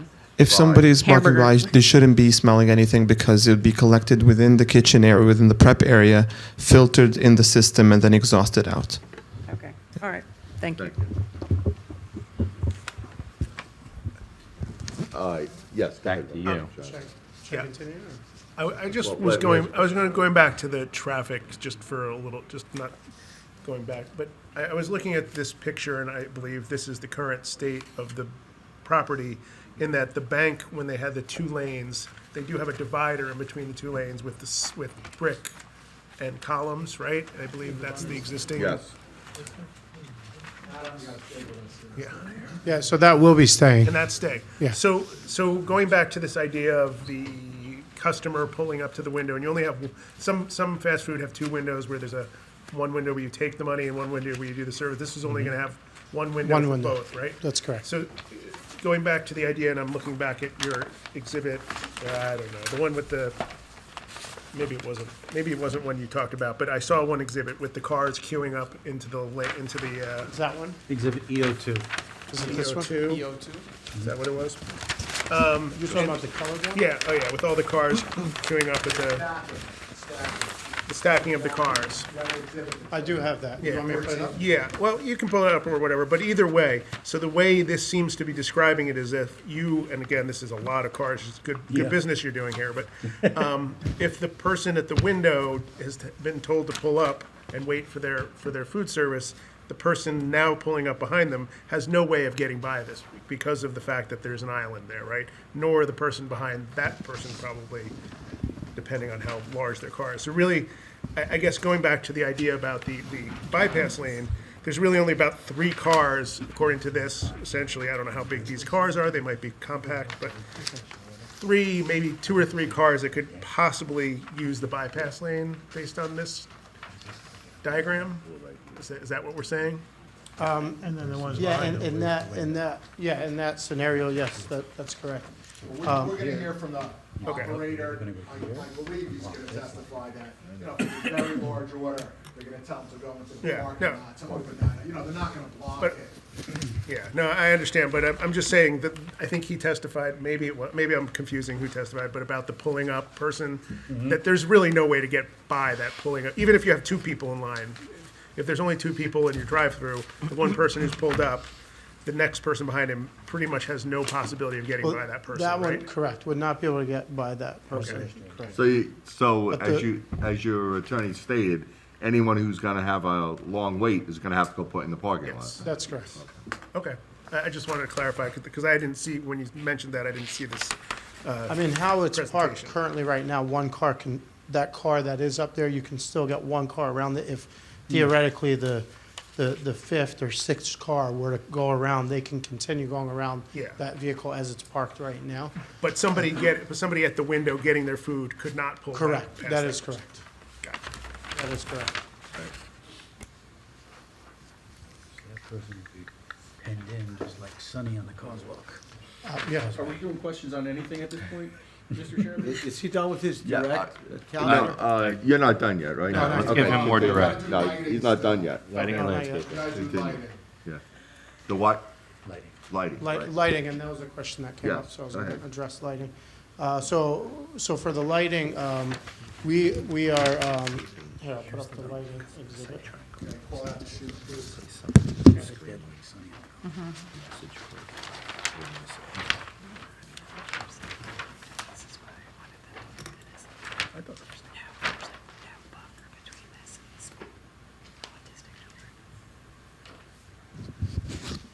Yeah, so on the lighting, we were looking at putting just the building mounted lights. What that- sheet is that? Oh, sorry, this is sheet C07. Thank you. Yeah, the lighting plan. And we were looking to just modify the lights on the building and maintain the existing lamps around the site.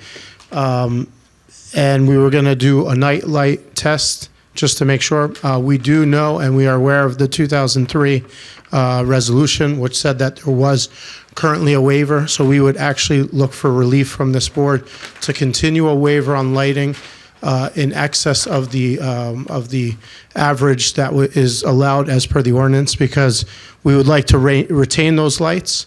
And the only lights that are not shown on my plan right now, because it was between the building plans, there's going to be some under canopy lights there that would allow some additional and a higher intensity. So it'd be a higher intensity under the lamp, under the canopy, which would be around 12-foot candle in that immediate down light that would be witnessed under the canopy. There would not be any spillage going beyond the property line, and we would be able to maintain the 0.4 on the entire site, but we would look to get relief from this board again, as was the case in 2003 on the resolution, for a waiver just for safety and security to have additional lighting than that of what's in the ordinance. Do you have that section?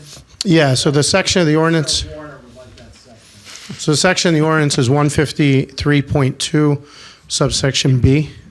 It's a shame that I have to do this now. I have a question. Certainly.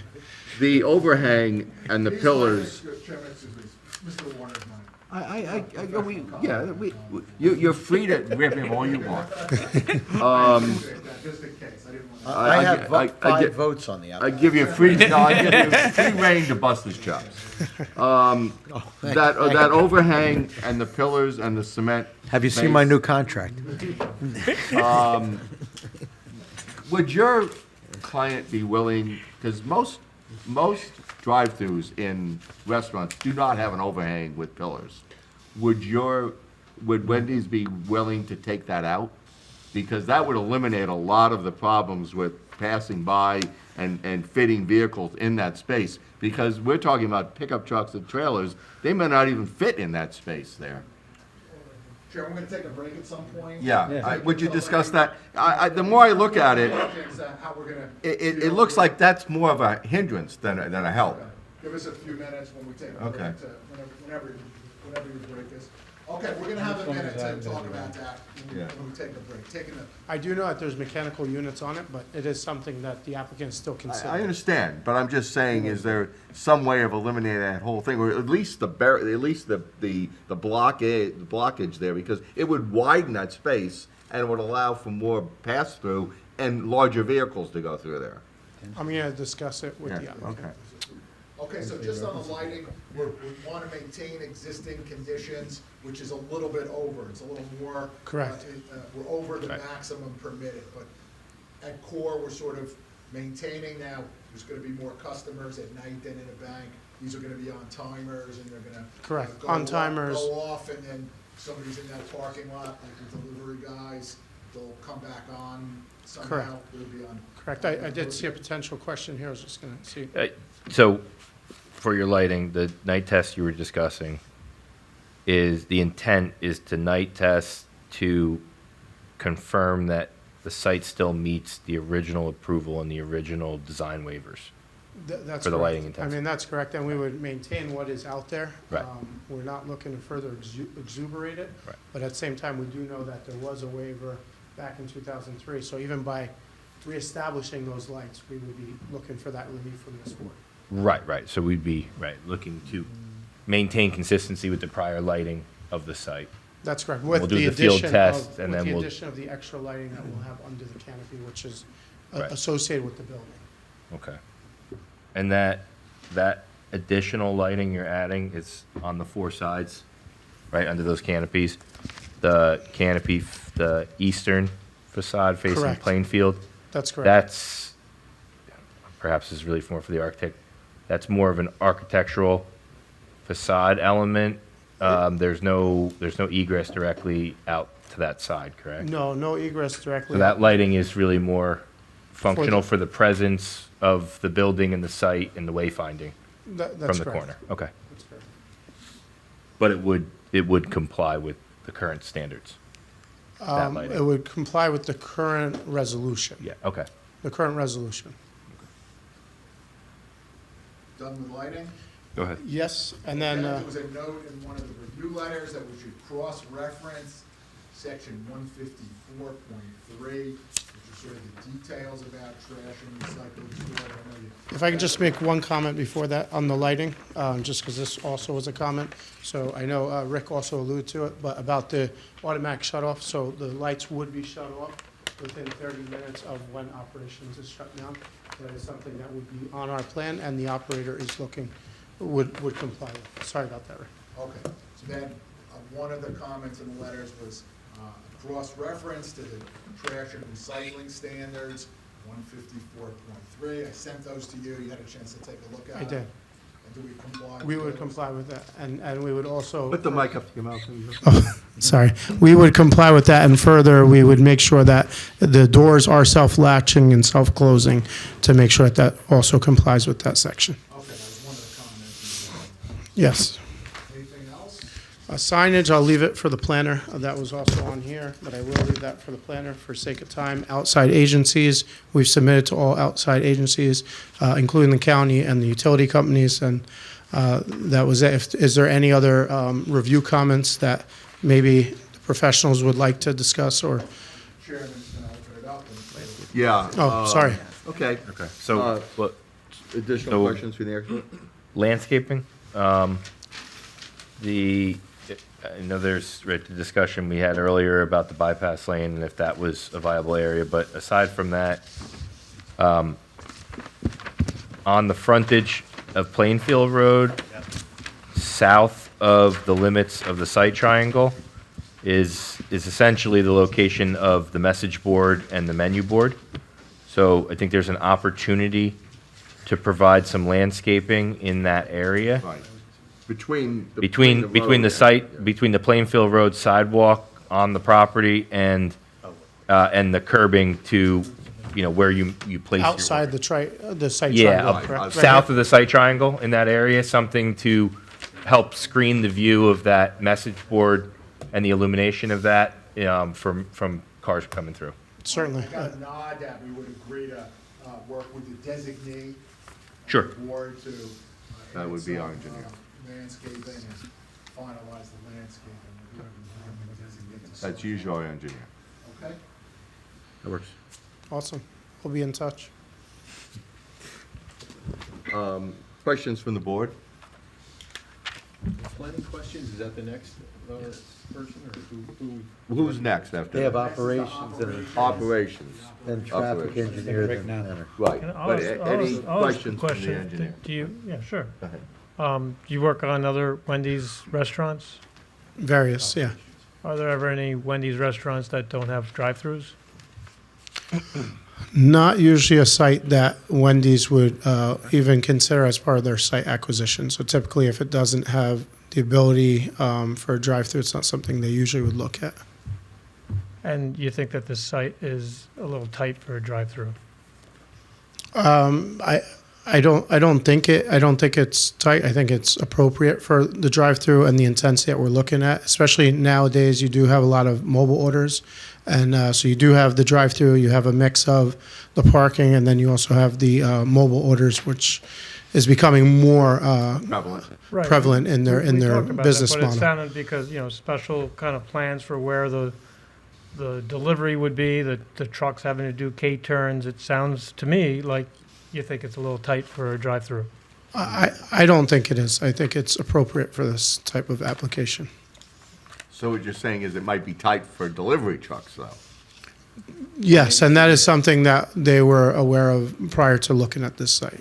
And they know that they would have to take other measures. The delivery trucks are gonna be guys that keep coming back.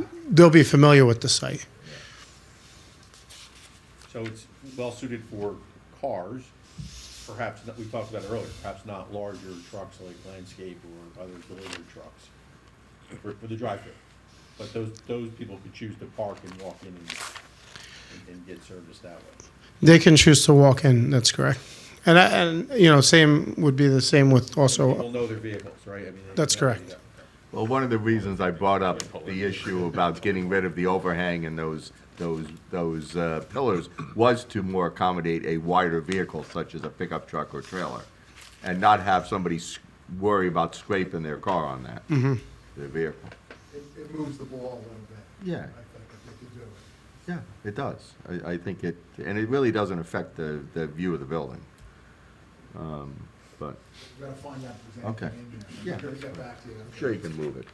Yeah. Any other questions of the engineer? From anybody? Yeah, just, Yeah. I guess, there's no, I think we talked about landscaping on the east side, right? There's no opportunity other than, as we said, this other lane, the border between the property on the left side is just the retaining wall, right? Is that all that's there? Yeah, it's a retaining wall there, and it's very narrow here. The property in the back currently enjoys a rather decent buffer right now of mature trees, so that is highly screened. It'd just be that little slither that there's not much room between the retaining wall and the edge of On the west side. on the west side. And that's the autism school? That's it, yeah, Yeah, it's not residential. no. So, if I may.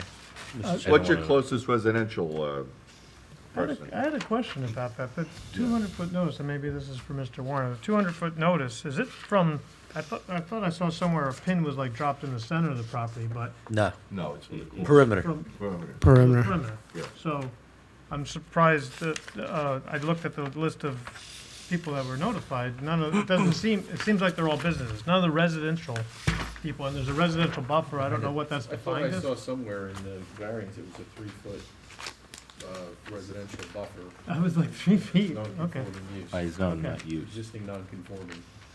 Yeah, there is. That's in our planner's report. I think Liz put that in her report somewhere. Yeah, it is there, that use though, Probably, the back, I should say the South. north, the south side. the south side. Of the property is residential right now. Well, it's actually zoned commercial, and Existing residential. driving there, I didn't know the exact use, but there was like trades vehicles that were parked in there. So I assume that it is commercial, but I didn't know exactly what it was. I would defer to our planner on that one, and let her. Just a sec, yes, I mean, you're correct. If you remember 44 Plainfield, which this board reviewed, which is a little bit further south of that, so that's going in. Yeah, there is a building in between. And that's Yeah, there are, there's residential there, there are right? 2 lots, and yes, they are, tax code wise, they're 2s, which Yeah, means because they're we had residential. one of the ladies testify that people were gonna be able to view her from that apartment, and that was in between, right? Yeah, so Right. they're residential, that's the answer. Yeah. That's the Yes. answer we're talking about. It's a 3-foot buffer on an existing non-conforming use of a residential property that's adjacent to the subject property. In that one corner, correct. Yeah, that's Side. called out on our plans, the South. 2.8 feet. Any other questions for the engineer? Go ahead. So I hadn't picked this up in my review, but I'm noticing it on your C2, the existing conditions. There's a reference to property alignment by an as-built survey with the gray dashed lines, and then there's discrepancy between that and the dark bold lines that go to the capped iron pins found. But just curious in terms of setbacks, buffers, and distance to the property line. Look, is it your position that the as-built survey is the meets and bounds of the property? So all improvements like the guide rail and the retaining wall are on the property and not an encroachment into the neighbor? That would be lot 3 to the west. Yeah, I see that.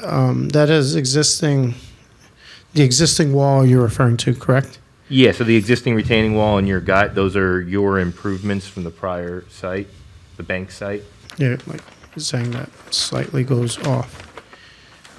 So there, it looks like there's a couple feet of discrepancy, like on the Passaic Valley Road Yeah, it side. seems like there's discrepancy with that meets and bounds. There is one property alignment, which is referenced, the as-built dated 10/21/24, which is showing that it's fully on our property.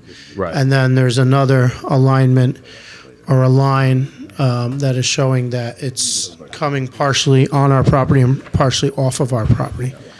Right, so your plans are referencing the as-built as the meets and bounds of the site? Our plans are referencing the survey that was done by the surveyor, dated, I should have it on my cover.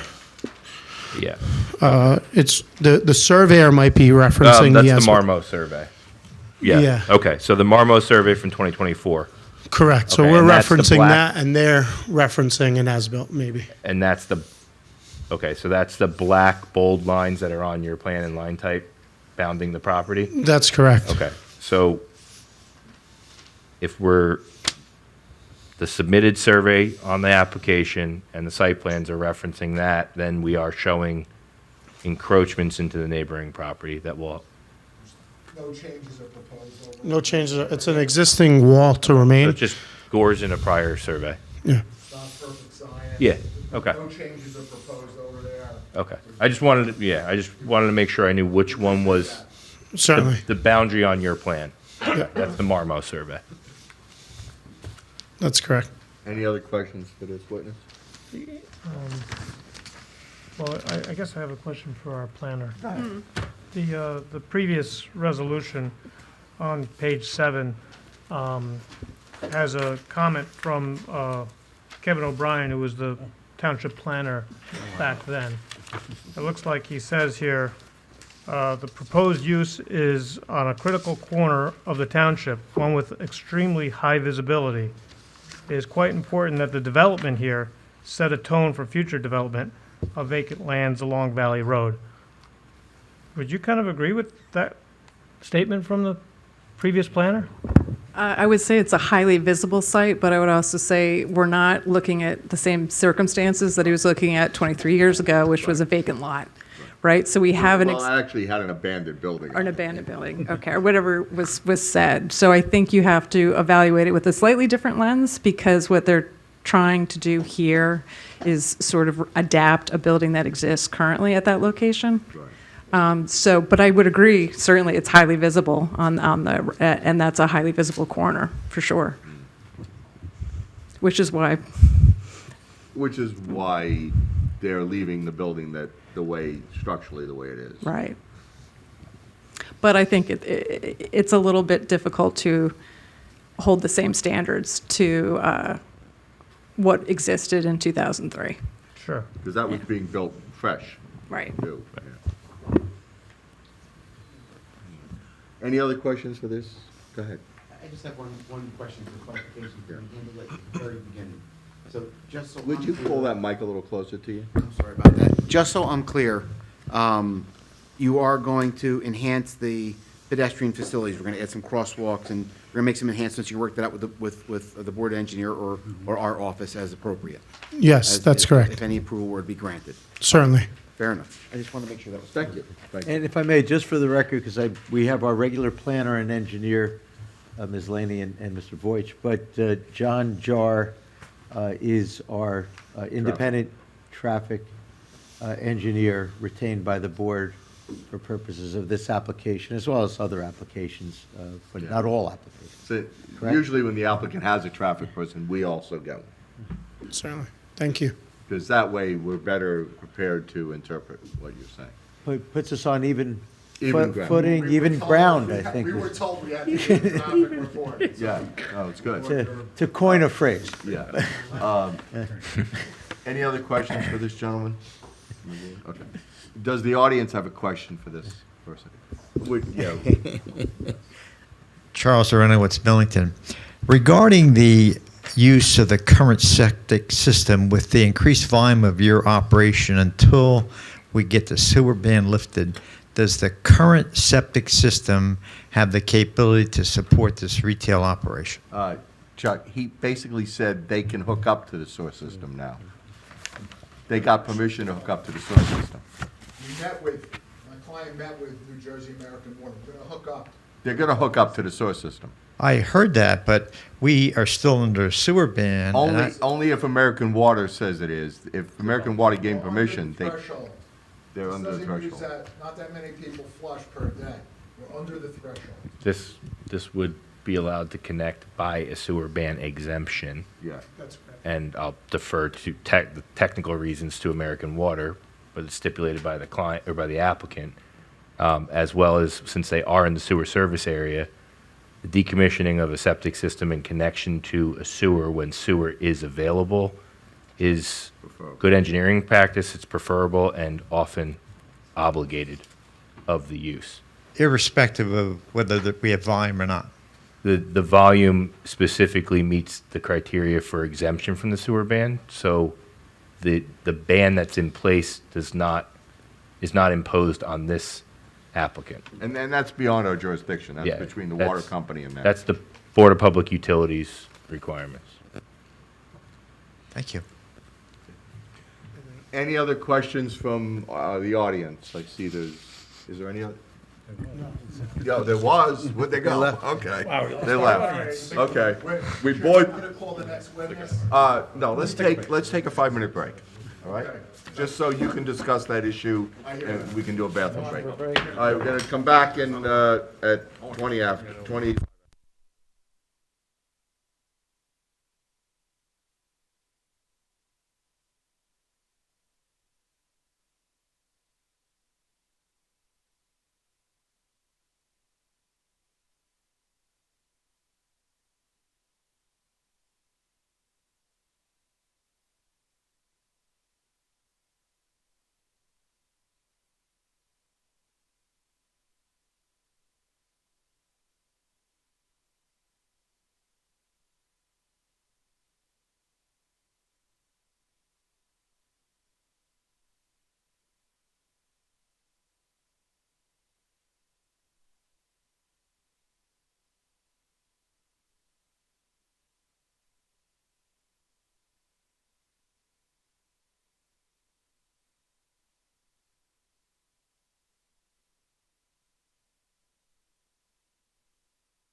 Okay, now we're You're on. gonna go to the next witness, and Okay. we're gonna come back to It just that switches issue the with turn stuff on. bypass. Fine, See if we okay. can make- Forget that automatic. And this is the operations, For gentlemen? the operations, Like this- Tim, you know, this your mic. understanding. Is that of- on? No, it is. Oh, Yes, no, it it is. is. It is, yes. Thank you. Name and address, business address, fine. Yep, it's Timothy Enos, E-N-O-S, with the Yum & Chill Restaurant Group. I'm their VP of Operations. Business address is 163 Washington Valley Road in Warren, New Jersey. Great, and testifying as a fact witness, correct? He is. Okay, then you're qualified. Go ahead. That's a fact. We'll thank Ms. Good to go. Leahy for providing a very nice outline. Yep. of his testimony within our planner's report. He told us what you have to testify about. I'm gonna try to run through it relatively quickly. Sure. If we can, hours of operation, Be 7 days a week. Drive-through, if permitted, would be 6:30 a.m. until midnight. The inside, the dining room, would be 9 a.m. to Guys, 11 p.m. Guys, please, no talking. Go ahead. Sorry, the inside, the dining room would be 9 a.m. to 11 p.m. and your employees, they come in a little earlier, obviously. Yeah, typically we arrive an hour prior to opening, so 5:30 in the morning. And then we typically take 45 minutes to an hour after closing to clean up and close the store up. Now, one of the questions I had was, if an employee comes in during business hours, they would normally use the regular front door, right? They wouldn't walk all the way around to that door on the Valley Road side and walk into the traffic area. Yeah, that door that's shown, what I would call the back door in the restaurant, in this particular building would be basically an emergency exit. Okay. We wouldn't come or go, we wouldn't get deliveries through there. Okay. We So wouldn't you'd bring out encourage trash your through there. employees and deliverers to use the actual front door. Yeah, correct. Yep, near the parking. That was one of the things we were concerned with, that there's no real footpath to that door. Yeah, and like I said, typically that would be used for deliveries, for bringing trash out, things of that nature. In this setup, no, it's an emergency exit, basically. Okay, thank you. Yep, for sure. And your number of employees on the max shift, Max per shift would be 8, counting the manager. okay? And then about how many total employees do you have? 25, yeah. Okay, peak hours of operation, obviously around lunchtime. Yeah, noon to 1:30 typically for our lunch business, and then dinner is typically 5 to 7. But the Wendy's business is very consistent typically throughout the day. That was interfering with the I'm sorry, I didn't hear the last part. Peak hour, noon to 1:30, and For then- lunch, and then dinner peak would typically run 5 p.m. to 7 p.m. It's always a little different per restaurant. but- Thank you. And those were the hours that you would, your normal hours for deliveries would be off hours. What type of deliveries? are we Well, talking? the food deliveries. The Oh, big yeah, truck deliveries. between midnight and 6 a.m. And then you'd have it, would an employee be there to greet the truck, or would the truck be able to? Not do it? always. We do what's called a key drop. So the delivery company has a key to the store and an alarm code to get in and out. Okay. So we're not always there. Sometimes, but it's rare. Nor would you need to be there, is what you're Correct. saying. Okay. Ms. Lehaney asked about sort of the peaking number of customers in a peak hour. In a peak hour, 25 to 30. Okay. And percent using the drive-through lane. Generally, right now, the business is about 60% through the drive-through. 15-ish% actually sit and dine in, and the rest are digital customers. Okay, changing over time, that sort of drive-through or fairly consistent throughout your operation, that percentage of. Yeah, throughout the hours of operation, that's pretty consistent, yes. Okay, we talked a little bit about garbage and recycling pickup. Mhm. That's something that ultimately you have to work with the vendor to make sure they don't come at your peak times. Yeah, I think what was spoken about regarding that topic was accurate, I would say. Okay, how many times per week are you looking at for trash and recycling? 2 times a week pickup.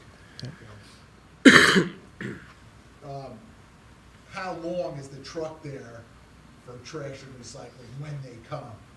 3 minutes maybe, tops. They are quick. They want to be in and out and get on to the next pickup. Frequency of deliveries, we talked about the timing and how you work. What are you going to anticipate here? For the food deliveries? Correct. 3 times a week. Okay. Now, we talked about from time to time, there's going to be orders. Somebody orders 10 burgers. You don't want them to block How do you see that work? We had some discussion, and sometimes they may be asked just to slide up a little bit. Yeah, That's if the order's coming Correct. quickly, if it's gonna. If an order is going to hold up the overall line, then we would typically pull that car up into a parking space, and then we would run the food out as soon as it's done, so we can keep the line moving. The goal is obviously get everyone in and out as quick as we can. Now, those percentages you were quoting about the Drive-through, amount of dine-in, customers and drive, digital. all that. Is that based on your analysis of existing restaurants that you have? Yes. Yeah, that's our current state. Pre-COVID, it was a lot different, but I post-COVID, understand, no. but how are those done, those percentages? Are they done on a weekly basis, monthly basis, quarterly basis? How are those percentages calculated? Yeah, I look at them weekly, monthly, and quarterly, actually, Okay. as we So look they're- at our they're business. pretty review. accurate then? Yes. Okay. Uber Eats, those sort of pickup services, I think we said we're gonna designate 3 spaces for that. Yeah, and that answers the question that you had about the pickup window in the front or back, near the parking spaces. Yeah, so we use that window to get delivery drivers and mobile order customers or digital customers in and out faster. They don't have to come all the way into the building. They go up to the window, there's a doorbell, they ring it. That's right at the end of our kitchen. So we just walk right up, it's near the mobile shelf, and we give that to them and get them on their way. A system is developed to get, because you want Correct. those And that's drivers- why those spots would be designated, for digital pickup, because it's closest to the window after the handicap. The drivers obviously want to do this relatively quickly. They don't- Yeah, they make money on doing more orders per hour. Got it. You talked a little bit about employee parking. Yep. For a restaurant like this. What's your experience? I didn't go. Yeah, typically, even with 8 employees on, 1 to 2 cars would be our employees. And it's generally the managers that are working that drive. Most of our hourly employees don't drive. They either use Lyft, Uber. If there's public transportation available, they'll use that. But yeah, 1 to 2 cars. Unless I visit, and then I might be a third. So in terms of parking demand, you don't think you're gonna see a big. No, this lot looks really good for that, actually, yeah. Okay, and we talked about the signage also being on timers. That's something you typically do? Yes, correct. It's a combination of timer and photo sensor. So the timer is what activates the photo sensor to be used. The photo sensor gets shut down 30 minutes after we close. So we close at midnight, 12:30 in the morning, the lights would go off. And it just works off of that timer photo sensor system. Okay, we'll have something in the rear for those overnight deliveries for the truck drivers. They'll have some lighting also. Yeah, they generally have lighting on their truck, and sometimes they'll hit what's called like an override button that will just pop them on for 20 minutes so they can do what they got to do and get out. And that would be just the lights in the door they're using to come in with? That would be the area that they're operating in to be safe. Wouldn't be the whole building they turn on? No.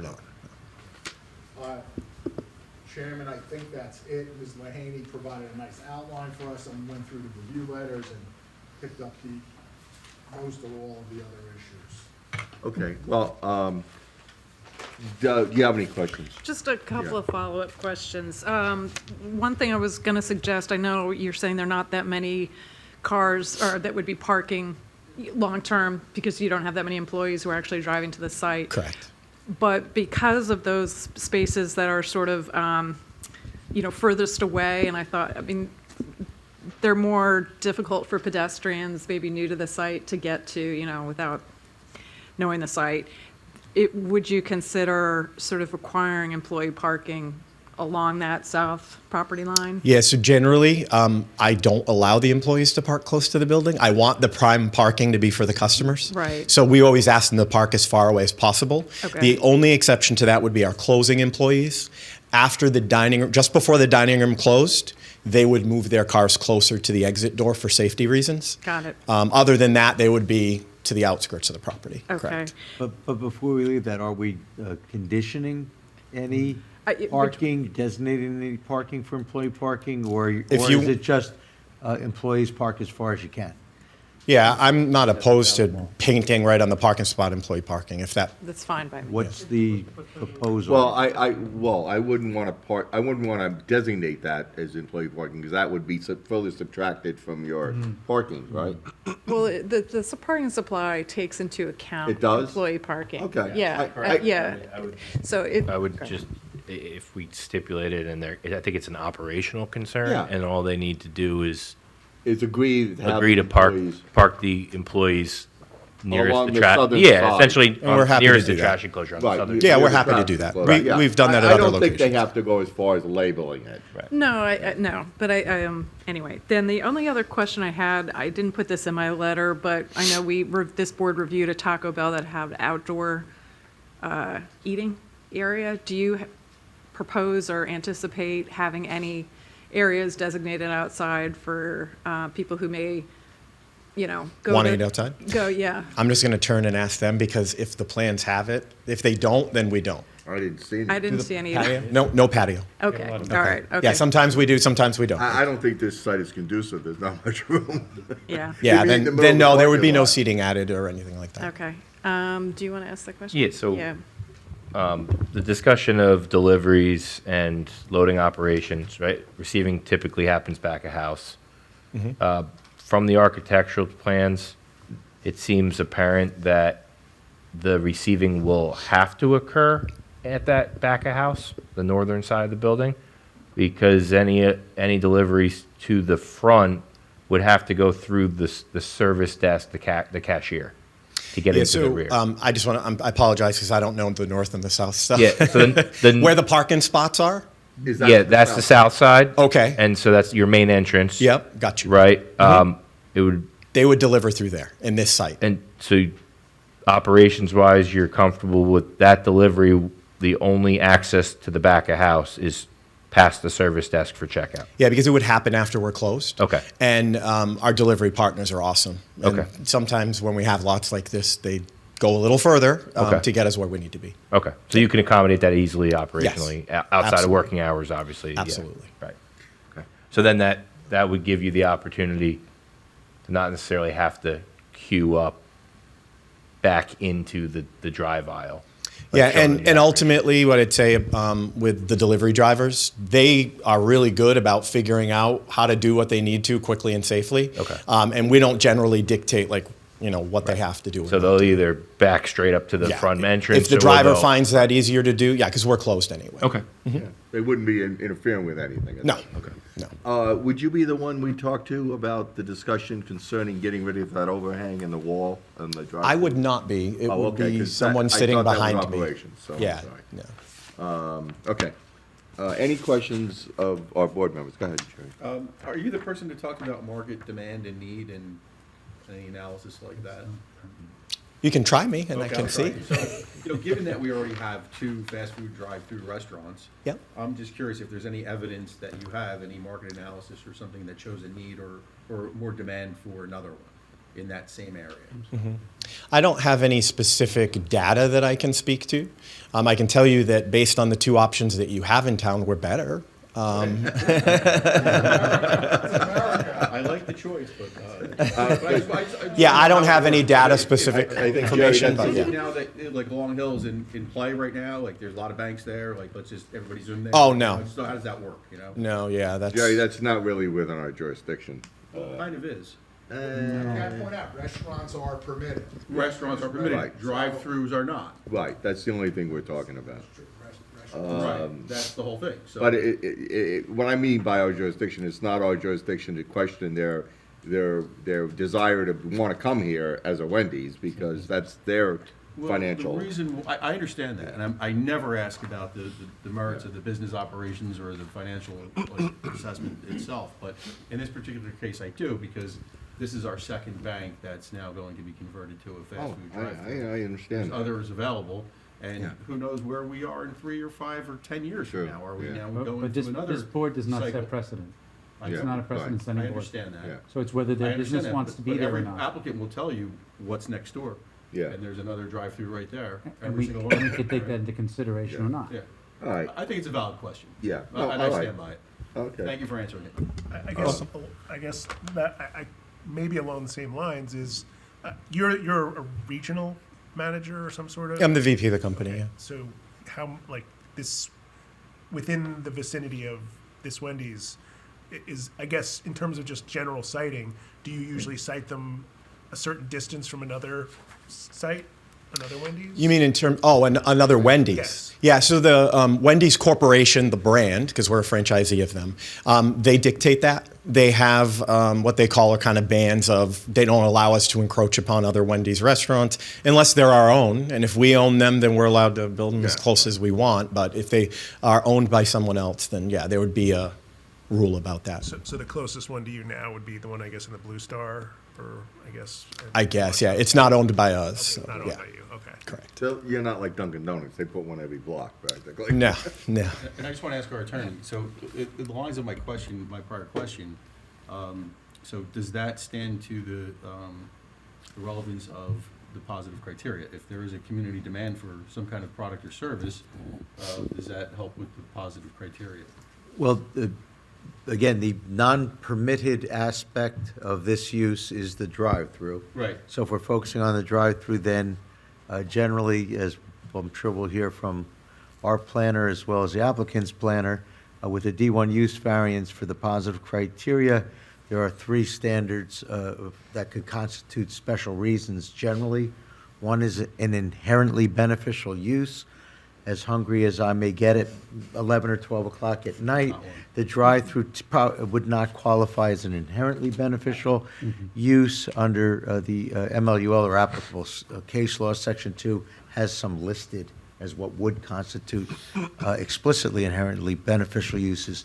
The second would be an undue hardship, which is a greater undue hardship standard than that which exists for C1 undue hardship variances.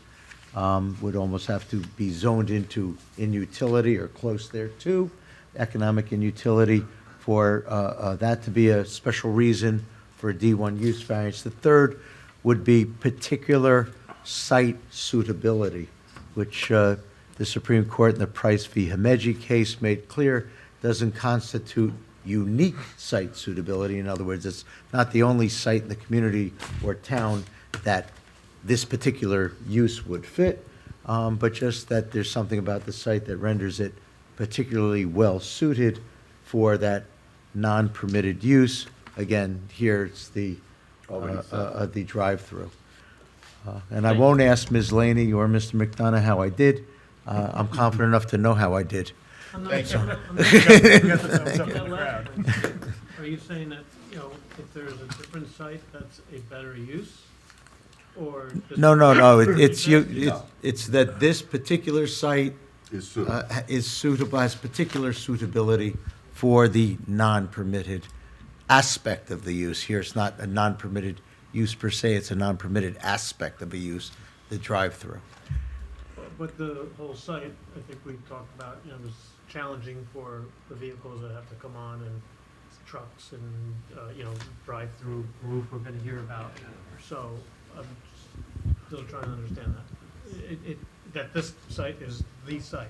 Not the site, no. The court said not unique, just so they can particularly look at the site. suited.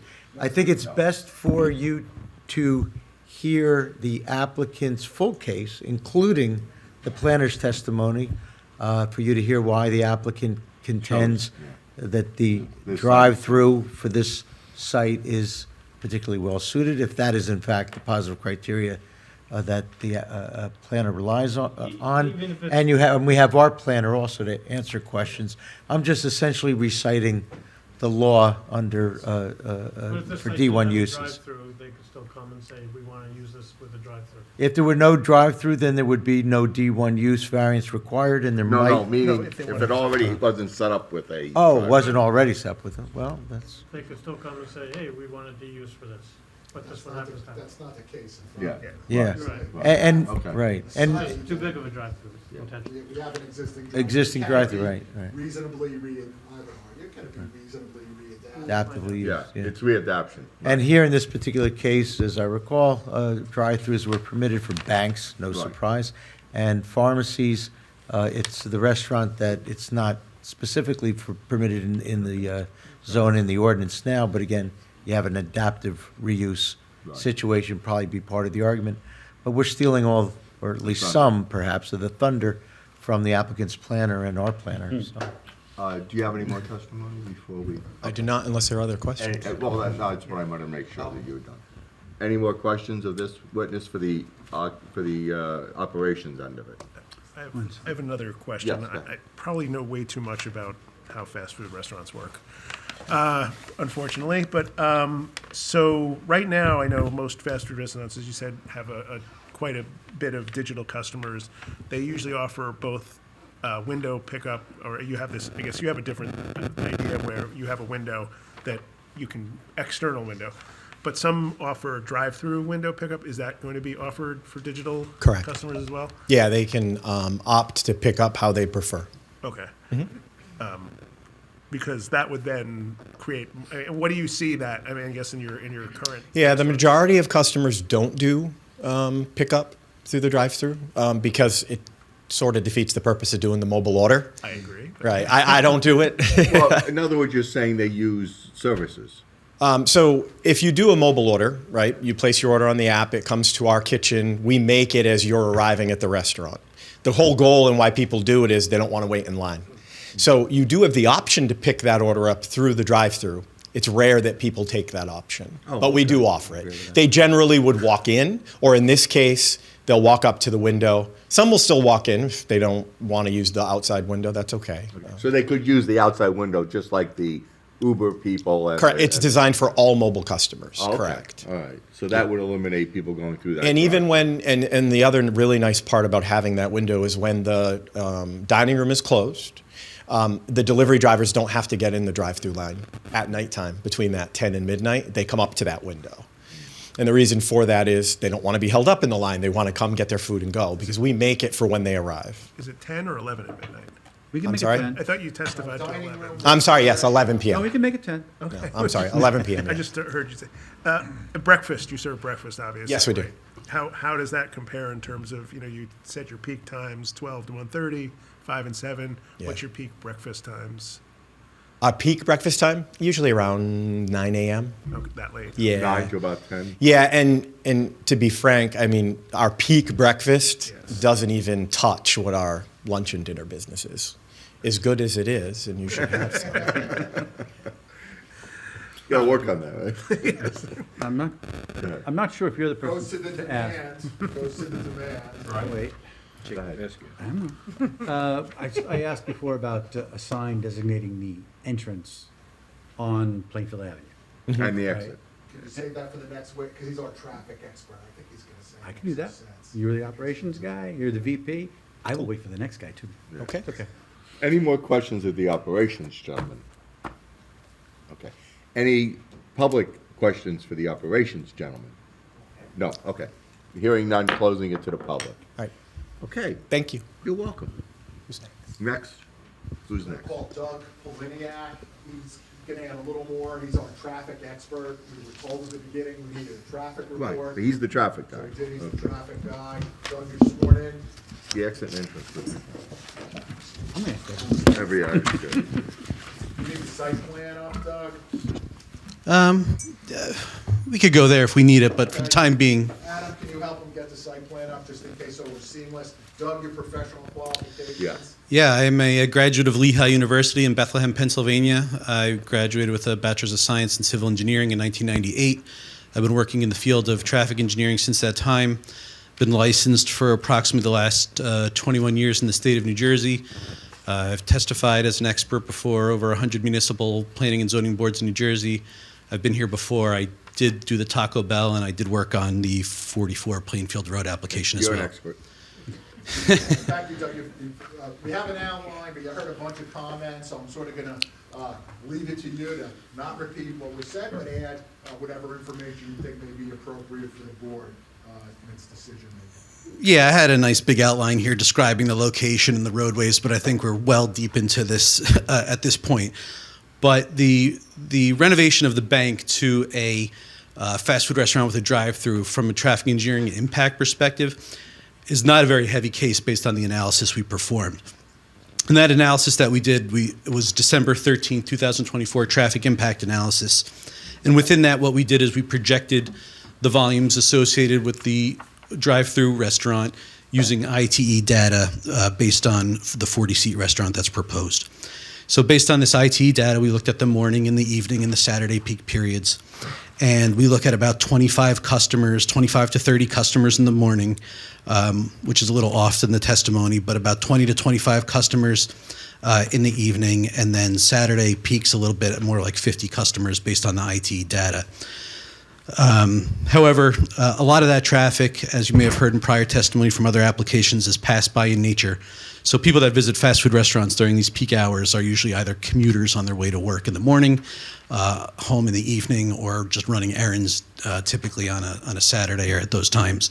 So they said IT says about half that traffic is already on the roadway. So you're not drawing all the traffic new to this area. It's about half.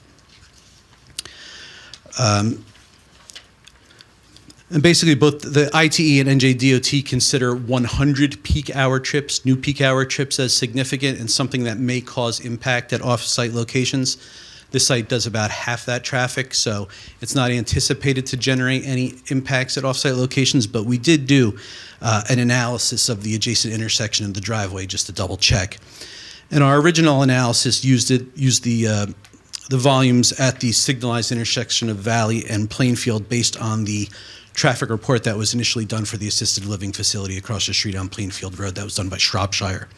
And we inflated those volumes to create a 2026 no-build condition using the Morris County growth factor of 2.5%. We established a no-build condition that would not have the restaurant, and then a build condition that added that trip generation that I discussed before.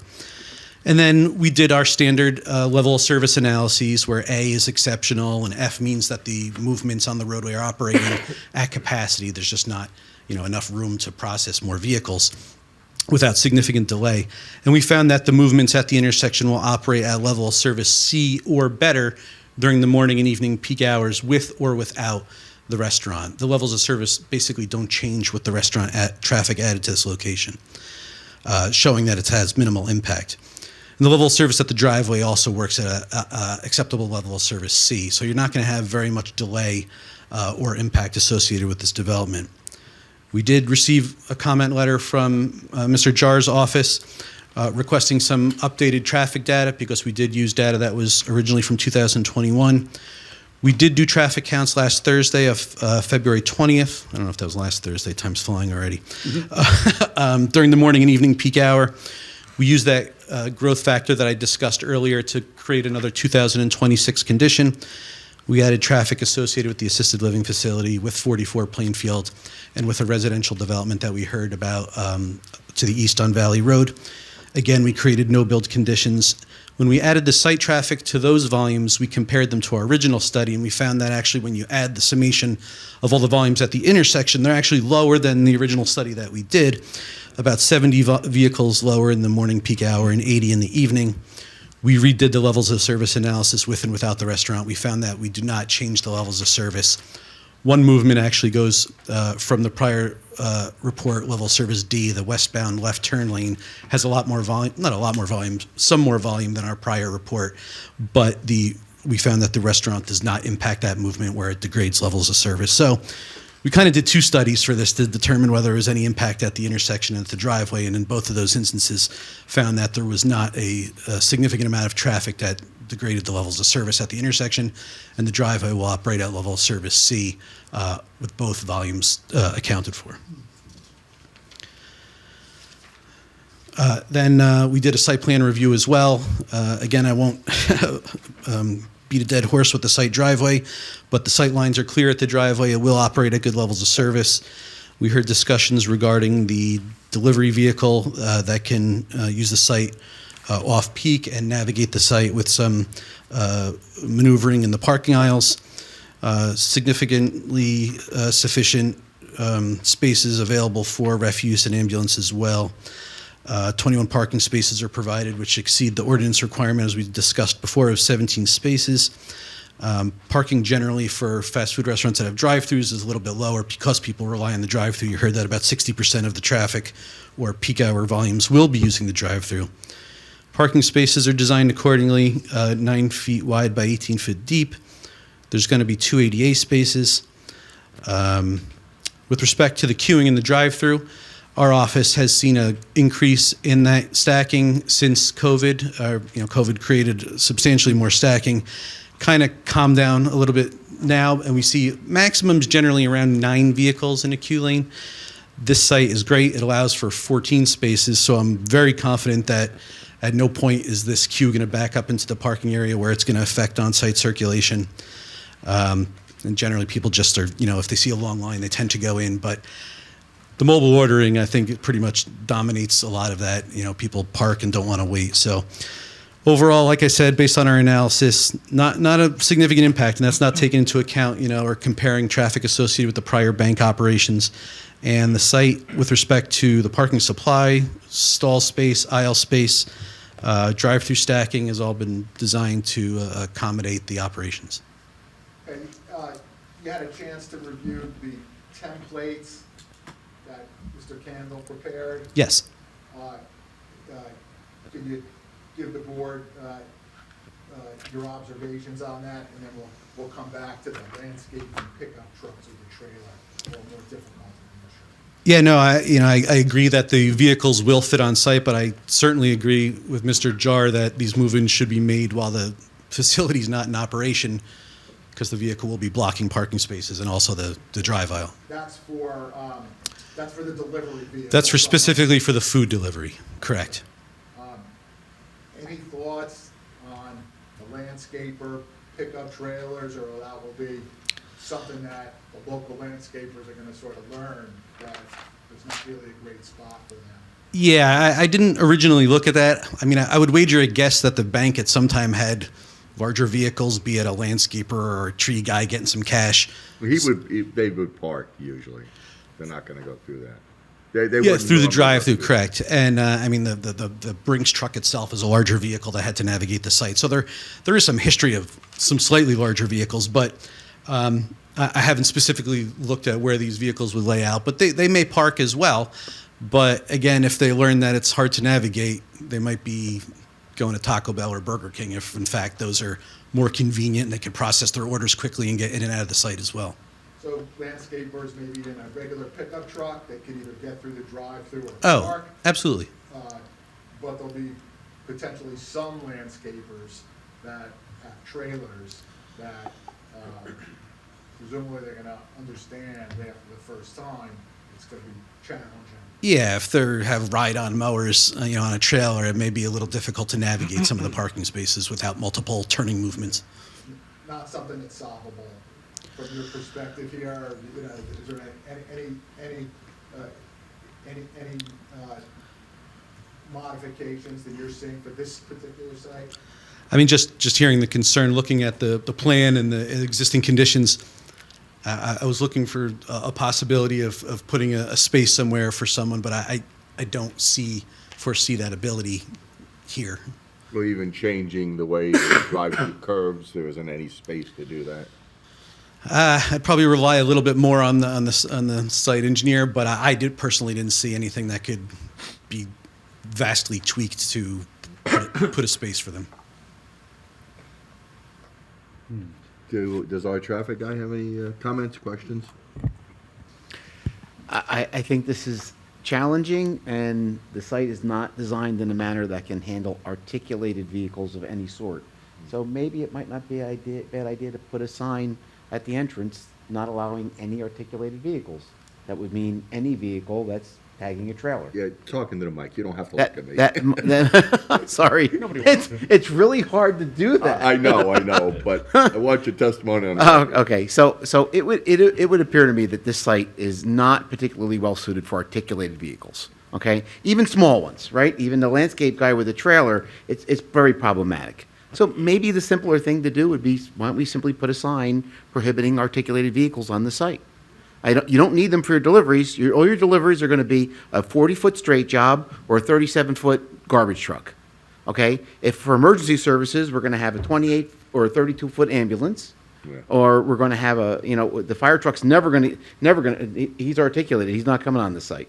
It's not articulated, but A smaller. Well, truck. the smaller one is. A smaller truck. They already testified they're not coming out with emergency. Yeah, vehicles. they had that. Valley Road. Yep, agreed. So that would seem to be the simplest solution to this if the applicant be willing to agree to it. What would it say on that sign? 'Cause I don't. We'd have to I don't know figure, what you know the word something, I think, articulated means exactly. that means essentially anything that's a two-piece vehicle. In other words, a Trailer. No a trailer. motorized part and a trailer part. So we would, okay, and there's some verbiage that, I'm sure we could figure something out. Okay. I would leave it to your team to figure out what that sign should be, and then bring that to Joe or myself, and we can work that out, so providing you're willing to agree to that. right, we understand there are some challenges, and I got thumbs up that sounds very reasonable to have some language. And I think certainly the local landscapers, they're gonna understand this in a very short period of time. Well, I think the first time they drive on this site, they're gonna understand really quick, because this is gonna be very difficult to get back out of again. So I think that we should probably try and do something to encourage them not to even try that. Agreed? That certainly Yeah. sounds like a reasonable condition. Can I go into a couple of questions about Sure. the Yeah, traffic that's- part of it, just yes, to of kind of get course. us wrapped up? Of course. So first of all, I'd like to say that with regard to the traffic testimony, I agree with Mr. Poiniak's testimony with regard to the level of service, whatnot. I just want to point out that the new data and the new analysis did indicate a level of service D. In the beginning, he said everything's C or better, but in all reality, when he did the second part, we have a level of service D. The left turn, and I'm sure everybody knows this, the left turn from Valley Road onto Plainfield is very heavy. So, actually, I'm looking here, it's 300 trips in the PM peak hour. It's a very heavy left turn. And What's the distance between making that left turn to the light? You know something, he didn't provide, I didn't see the Q analysis for this. Do you have that information? For that, do you have because it wasn't, you didn't have the analysis in your report. Do you have the Q for that? I'd like to know what that is too. But just so you know, Board, this is nothing that's on them. Their site, first of all, doesn't impact that movement. And second of all, it's no build and full build is exactly the same numbers.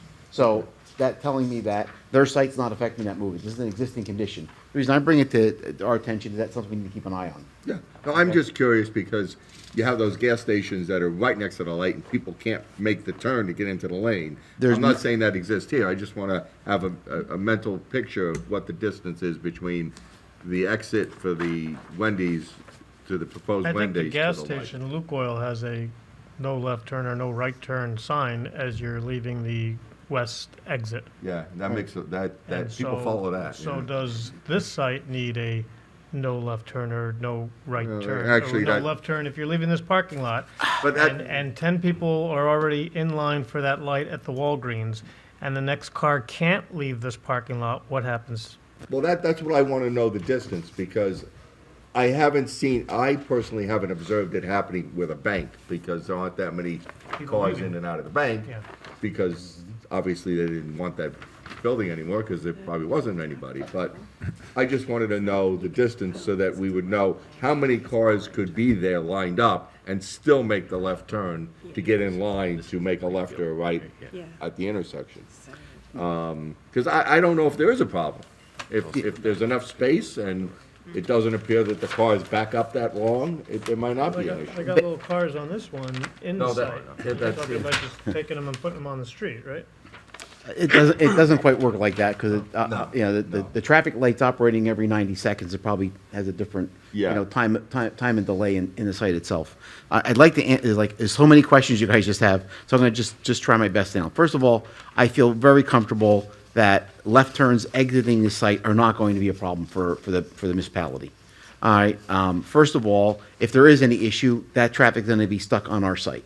So that's gonna be limiting for them, not for us. Right. Okay, and based on the data that's been provided, the traffic counts, the level of service analysis, and information I have in front of me, I feel very comfortable that we're not gonna have a capacity issue at their driveway. The only concern myself and the police jointly had was about the circulation at the driveway, and they have addressed those concerns by widening the driveway and making other changes on site Right. so that circulation Yeah, works better. I was concerned with that too, because the way it is now, it's kind of narrow. and Correct. It's kind of hard to make a really good turn either way out of that. But Yeah. I'm glad that they recognize that. Yeah, they did based on the comments, and they also made changes to that curb return and made it so it's more comfortable. And they've shown that in their turning templates.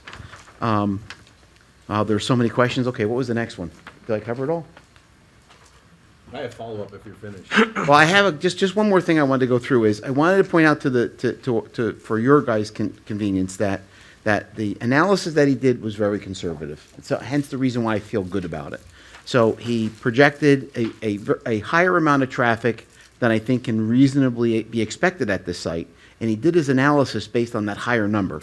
So that gives me that level of comfort that we have a little bit of cushion there. So in case this is a fantastically successful Wendy's, I think that we're okay from a safety perspective with regard to the traffic. Okay. The other thing I'd like is, if you wouldn't mind, Doug, would you please, for the benefit of the board so they understand, could you go through your table 3 and explain to the board your trip generation comparison? I think it's important for you guys to understand the difference between, because this has come up many, many times, the difference between the trip generation for the bank and the trip generation for the Wendy's use. I think that it's very important for you guys to see that. What page is that? It's page 5 of their original report. Okay.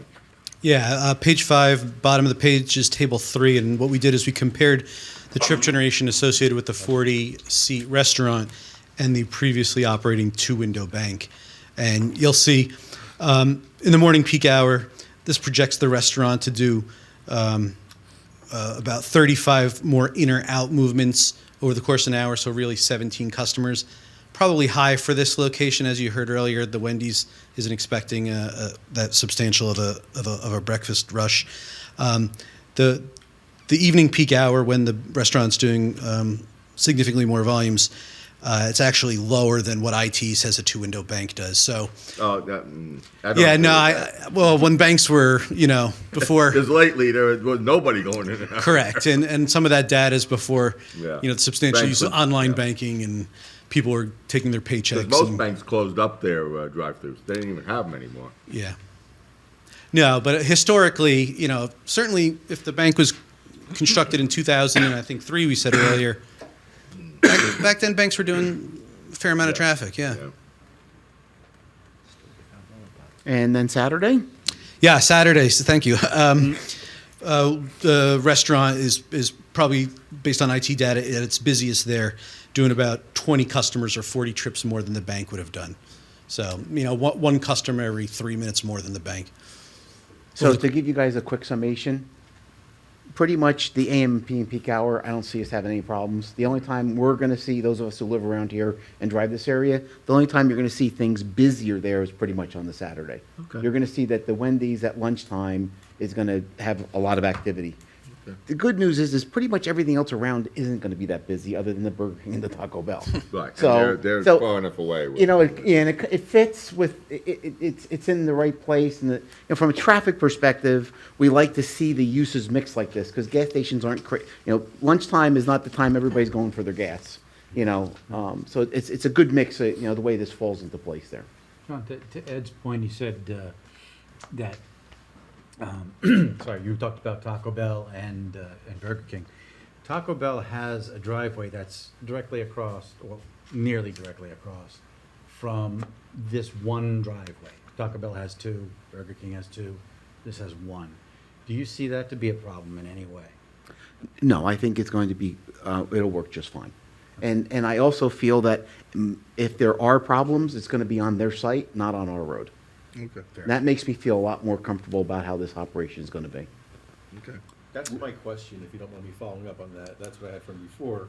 The problem's going to be on their site, but if cars are stacked up at the light at Valley, cars heading north on Plainfield Avenue, and there's no way to exit and make a left from the parking lot of Wendy's, what happens? I mean, do people block the road? Does people edge out? I mean, I'm not trying to be alarmist, but I've seen that kind of stuff. That's one thing. And then the same thing coming the other way. If you're heading north on Plainfield, and you're trying to make a left into Wendy's in a high traffic time, is that Okay. going to be a challenge? Based on the data that was provided and the information, the traffic counts that he just did a couple of weeks ago, okay, and you looking at the data that he took from Shropshire's report from years ago, all right, I believe that that's not a problem that we're gonna experience at this driveway. I think we see that in other places, but I think that we're not gonna see that here. Okay. Yeah, good question, you're spot on. That is the concern, with regard to traffic volume. And these things were projected based on the development in the area as well? Because I believe there's some proposed. Yes, that was his additional update. What it is because you guys were nice enough to hire me for looking at some other things, we noticed in the original report, they didn't have those things in there. So he did an updated report and updated traffic count and took into account other projects that Deborah gave us the information on, and he's now included all that traffic in his report. In addition to that, he added 2.5% growth, and, sorry, little tongue twister there, and on top of that, he used very conservative numbers from ITE. I think my experience, based on what the operator's testimony, was pretty spot on.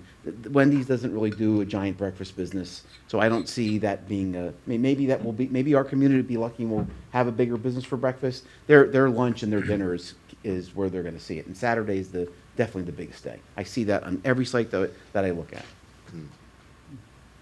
I have a question. Yeah. Excuse me. This is Director, I'm sorry, I forget your name. John. Mr. John, sorry.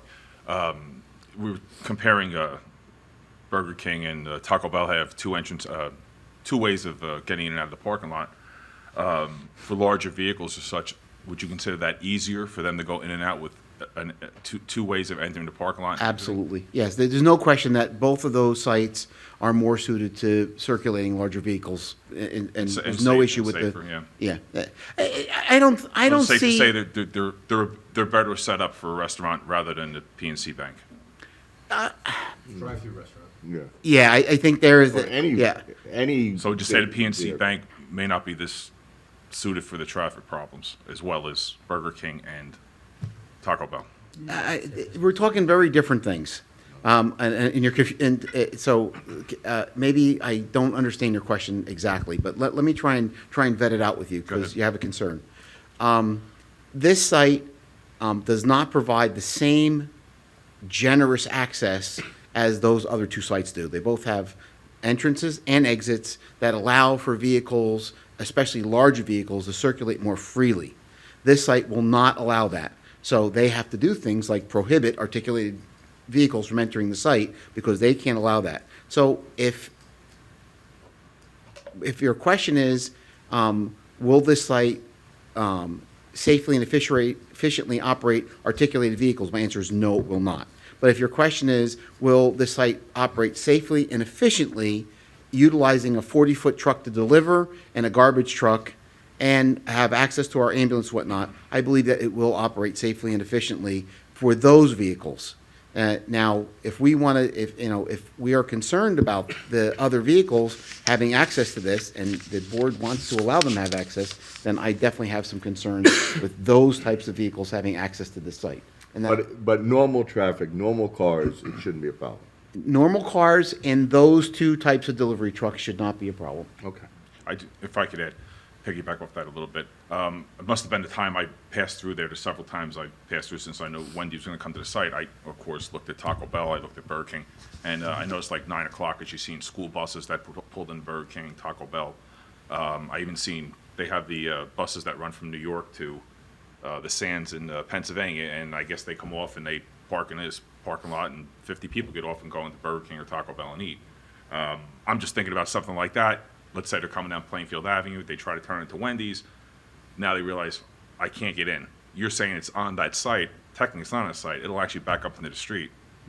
So basically, I just want to make clear, the Taco Bell Burger King is better set up for restaurants than the PNC Bank, because it was built a long time ago. I wouldn't say restaurants, better set up for large buses Yeah. and articulated vehicles. Correct. And restaurants. With the drive-through. Yeah, I with the think, drive-through. there's like so many different moving parts, right? Yeah. You have the drive-through, you have I the mean, different. in yeah. that case, we should probably have the sign saying no buses because buses. Trailers, would but be- no buses, no trailers. No buses wouldn't be good in there either. Yeah. That would not be Buses, no fun. trailers. I'm just curious, have you noticed when Watchung Hills is right up the street on Plainfield Avenue? I'm sure you're familiar with that. I'm sorry, I forget your name, sir. Yeah, no problem, Doug. Mr. Doug. And at 2:30 or whatever, there'll be more bus traffic, of course, but I noticed if they drop off at 9 o'clock, they'll come down and go to the restaurants or whatever. And that could be an issue too. And you said your peak hours are 9 o'clock, and with these buses leaving Watchung Hills, I'm just wondering, did you notice that with your traffic study? Was the 13th a weekday? Was the December 13th a weekday or no? Yes, yeah, we looked yeah, at weekdays, yeah, but Thursday. our more recent counts were done Thursday, February 20th, so it was just, what's that, 2 weeks ago, about Right, a week right. and a half ago. I didn't observe specific vehicles at Taco Bell and Burger Yeah. King, so I haven't seen actual buses on those properties. Our peak hours of the roadway that we looked at were from 8 to 9 a.m., so a little before the school, arrival. And similarly, in the evening, when the intersection's at its busiest, is 4:45 to 5:45. So that's kind of after the school let out and rush. Right. So during those times where there may be a bus or school, the traffic on the roadways are lower. They're not the absolute Right. commuter peaks. So there is a little more capacity on the roadways for those vehicles. Right. But I did not observe them using other restaurants in the area. Mr. Doug, I know you said you had looked at, when we started talking about the trailers and the trucks, is there anything that you could see that could be done to make the site better? Wendy's, maybe another exit or something, would that make this property better for the restaurant and for traffic in and out? The only other exit would be, or entrance would be off Valley Road. Yeah, outside of, punching through another driveway somewhere, which would then be, within the drive-through lane, which you probably don't want to introduce additional traffic Right. mid-drive-through lane because you have people waiting in the queue. No, like I said, as I was sitting after I heard the concerns about the landscaping vehicles, I was looking for something to, maybe shift or tweak, and I couldn't necessarily find anything specific Yeah. that would be able to store a And you said you larger. did the Taco Bell. Have you went back there and seen anything that could have been better and you could have used it for the PNC Bank? Not necessarily. I actually say I'm surprised at not that I've counted, but just being on the site, it's kind of quiet. I haven't really seen during rush hours it being very busy, so I anticipate it'll be similar here. Even tonight I drove through Taco Bell and it was pretty quiet. Yeah. Well, for Wendy's sake, I hope it's not that bad. Well, I mean, I don't know the business model. I don't know how many burgers or tacos you need to sell to be successful, but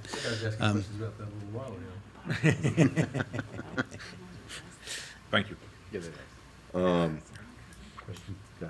understand you're the man who's pulling the act to ask about, can you put an entry or entrance exit sign at the driveway? yeah, it's my understanding we don't have those shown on the plan right now. Yeah. I certainly don't think. The ones that are not that high up off the ground. Yeah, absolutely. Enter and exit. And also painted arrows, too. Yeah. Yeah, I don't think there's any problem with that. And if we work with, Mr. Jar and Mr. Forgive my pronunciation. Steve. Mine's not easy either. We can, do an enter and exit signing as well as whatever restriction for the larger vehicles too. The only, that way people don't guess and they're told because it's. Yeah, as a traffic engineer, I don't necessarily. I'm not against signage that directs people the right way to go, so I don't think that's a bad idea.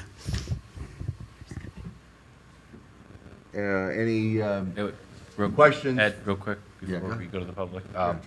So, to either of you, our traffic expert or the applicants, the awning height architecturally is 11 feet, and then there's a clearance sign at 10 feet. Are there any vehicles that would be at that height that have an issue with being accommodated for the drive-through? I'm just wondering with the distance around the building in queue until you're under the awning, if we should include signage at the entrance to the drive-through. Joe, I wanted them to eliminate that whole thing if they could. The awning itself. The awning, the wall, everything, because very few people have that, and I believe that would be better for business, At the not entrance to to the drive-through? restrict the size of the vehicle through there. If you can get a big truck, a jacked-up truck or width of something, I think people are gonna be hitting that wall. It's a little complicated, so we're Okay. gonna see where we get. Okay. So I guess let's just start with the 10-foot or 11-foot height. What vehicles would have an issue with that height clearance? Just refer to the. Yeah, well, That's Ho- not the right. Hopefully none, because, The one on the Yeah. floor. there's, What are you referring to, what exhibit? A3. this is A1, Yeah, it's Yeah, A1. clear, and they were gonna. but there's going to also be a crash bar as you enter the drive-through. So a vehicle of a certain height won't get to that point. Right, so that's why I'm asking, so. But if it does. So, is Well, there? it'll hit that thing. On the entrance aisle from the parking area to the drive, right, the start of the drive-through, Yes, is there a proposed clearance bar? yes. That's what he said. Okay. Specifically where? So I hadn't seen it. So Adam's gonna come back up, 'cause Adam. So, and then with that, in terms of the sightliness of it on Plainfield Road, whether or not it's necessary, or if it could be addressed with signage at the entrance to that area. Whether we need a clearance bar there that has. you know, Oh, at Plainfield Road? No, Or at at the the, end- either at the the start of entrance, the, to the- at the. entrance of At the the entrance drive-through. to the drive-through. Right, so so if you're traveling south on Plainfield, you make the right-hand turn in and a full U Yep. into the drive-through. At that break from the drive aisle in the parking to the drive-through. That would traditionally be where you would put the clearance bar. Yeah, But it's in the front yard, it's in a very visible place. Can it just be simply accommodated by a clearance sign rather than a clearance bar? I don't see why not. I mean, I don't know if that's a typical Wendy's operation. That's something they prefer. I'm asking because I hadn't seen it proposed on the site plan or a detail for it, so I assumed there wasn't one. And I wanted to make sure we don't get all the way around the building with a vehicle that can't go in the bypass lane, because the awning is also in the bypass lane. We still haven't addressed the signage package yet, Yeah. so give us a Yeah. couple of minutes to talk about. So that. the clearance bar is actually limited to 9 feet because there's an awning associated with the order board. So, Okay, so there's an awning at the order board. Yeah, so you're not going to get vehicles over 9 feet throughout the system. Okay. And I take it they know it, so to speak. The people who drive those cars. Yeah, I would. They know that, Those are probably going to be more often some of the larger vehicles that may not be allowed on the site. So I'm getting confused again, so I'd like this for clarity. So there will be a overhead clearance bar Yes. at the entrance to the drive-through that prohibits any vehicle from 9 feet or taller, and so they'll get stopped right there. Correct. So they won't get in and cause disaster here. They'll hit the clearance bar, they'll stop, they'll have to back up and go to a parking space. Correct. All right, that, obviously, that needs to be detailed and given to the board engineer for his review for location and safety. Agreed. Okay. And maybe combine that with a sign. We're in agreement on Yeah. on the sign. Before you even make that right turn, Right. so you're not backing up. Good direction from the chair. Yes. All right, any other questions? Mr. Don't think- Jar used, the no trailer sign. Yeah. What did you call it? No articulated vehicles or buses, Articulated vehicle. or buses. No trailers, no trailers. No, yeah, that's articulated. We're gonna have to work on that. Yeah. We're gonna have to work on that sign together and come up with something that's effective. That's true. That's true. People driving those probably don't use the word articulated, so you're probably going no trailers. Correct. Gotta keep it I- simple. Mm-hmm. Yeah. Yes, sir. And even still, they won't read the sign, they'll still go through. Agreed. And you gotta have a little sign with the truck. Little picture with the sign. circle with an X through it. Yeah. No, I'm serious, because little pictures go a long way. We get it. Not everyone reads trailer. Before we leave this Yeah, he witness, wants- Mr. Chairman, just wanted to confirm, basically, the conditions on pages, actually, page 5 of Mr. Jar's report, Brightview Engineering. You're stipulating to all those conditions, correct?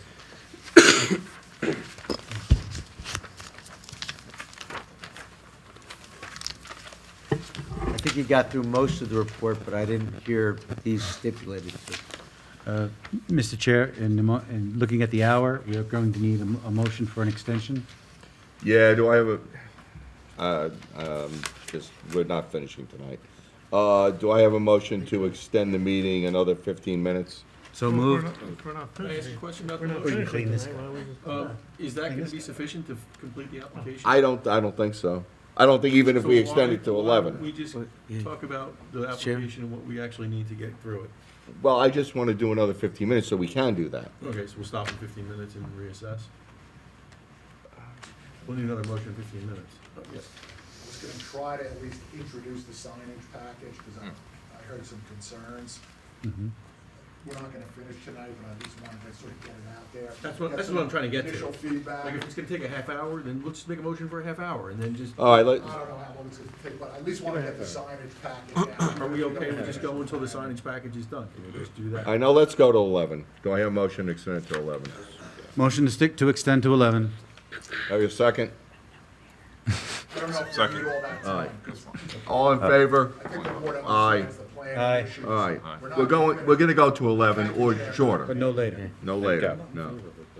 Okay, Page 5 of 6, did all of them? Page 5 or 6. Yeah. Of 6. of 6. Oh, 5 Paragraph of 8, 6. right? Talking about paragraph 8? Yeah, I mean, I think we talked about vehicle circulation, design standards that we have to meet. Yep. I think we're in agreement with that. Lighting plan sheet, I can't speak to, but I think we hit up the lighting with the prior witness, or 2 witnesses ago. Right. And I think I hit everything that Mr. Jar had in his letter. You're good, Mr. Char? We're good. Thanks that you stipulated Steve, to you'll, it. you'll give us a chance just to review that and let you know if there's any issues with any of those. Guys, we have a whole team just take a look at it. Sure. I appreciate it. We think we can agree, but we're gonna get back to you. So that's condition on page 5 of the jar letter, okay. Any other questions for this traffic witness? Any audience questions for the traffic witness? No? Okay. Close it to the audience. Next witness? We're gonna put up Mr. McDonough, we're gonna start with the Fine. package, Mr. Chairman, sort of see where we finish up. Yeah, okay. On that. And that's what drives. You buy them, you gotta use them. I got one in the box in my closet at home for 2 years. You're already sworn. Yeah, I you're was sworn. already. It was a while ago, but I was sworn. Yeah. What are your credentials? John McDonough, project planner, licensed, current, in good standing in New Jersey. Also AICP, that's a national certification, current and in good standing. I've been here before, multiple times. You're deemed an expert, thank you. I have personal knowledge, Mr. McDonough does this every night. Good. He's the planner of choice in New Jersey. Sorry for that. Do it every night, that's not good. It's true. Tell the better half that. Yeah. That's right, same. Mr. McDonough, we're gonna start at least in the time that we have to try to run through the signage package and perhaps maybe get a little feedback. I have plenty of time to do what I need to do, Mr. Chairman. Thank you Fine. for that extension. Okay. I really have 2 pages of bullets here. It takes me about 5 minutes each page. Okay. 1 page is going to take you through the use.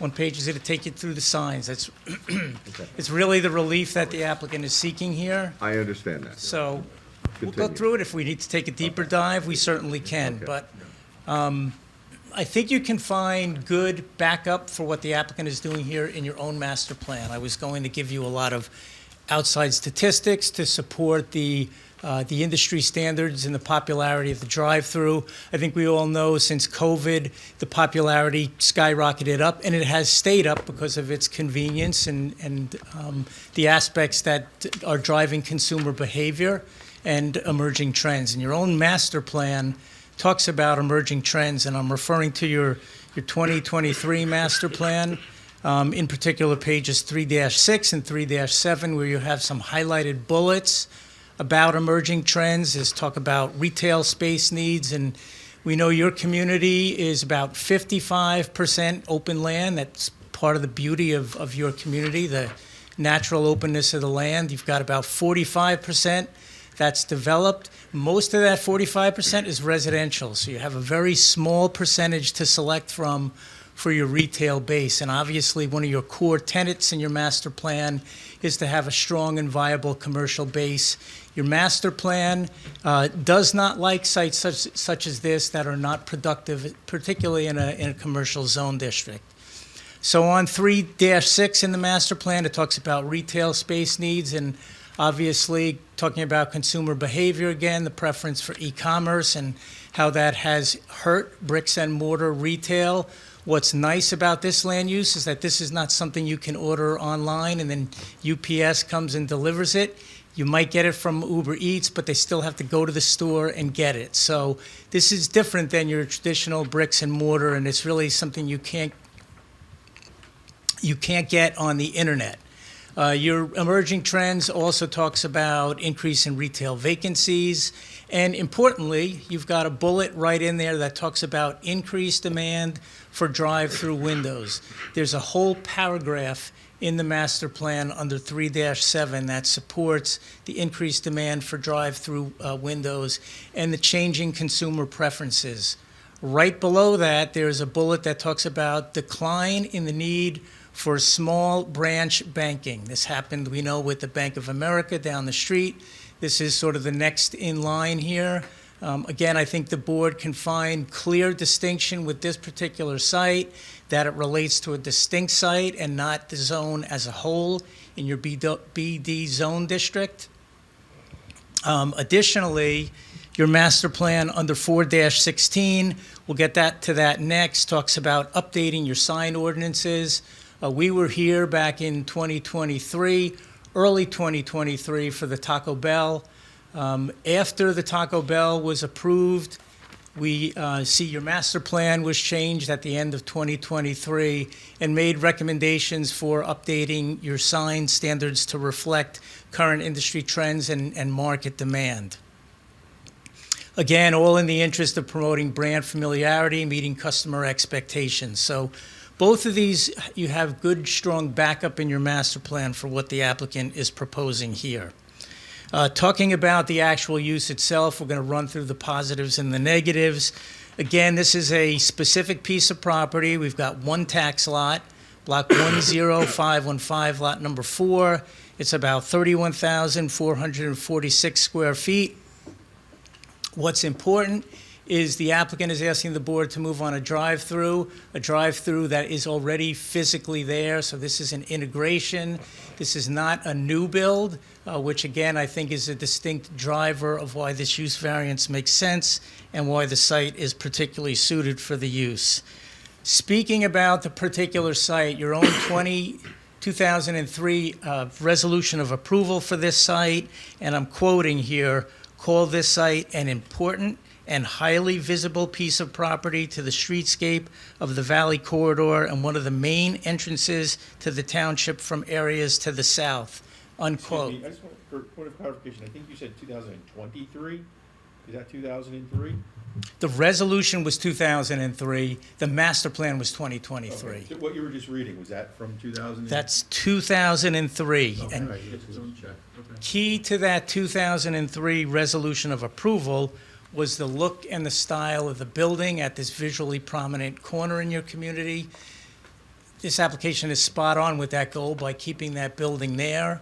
I think you all well know that your BD zone is very permissive.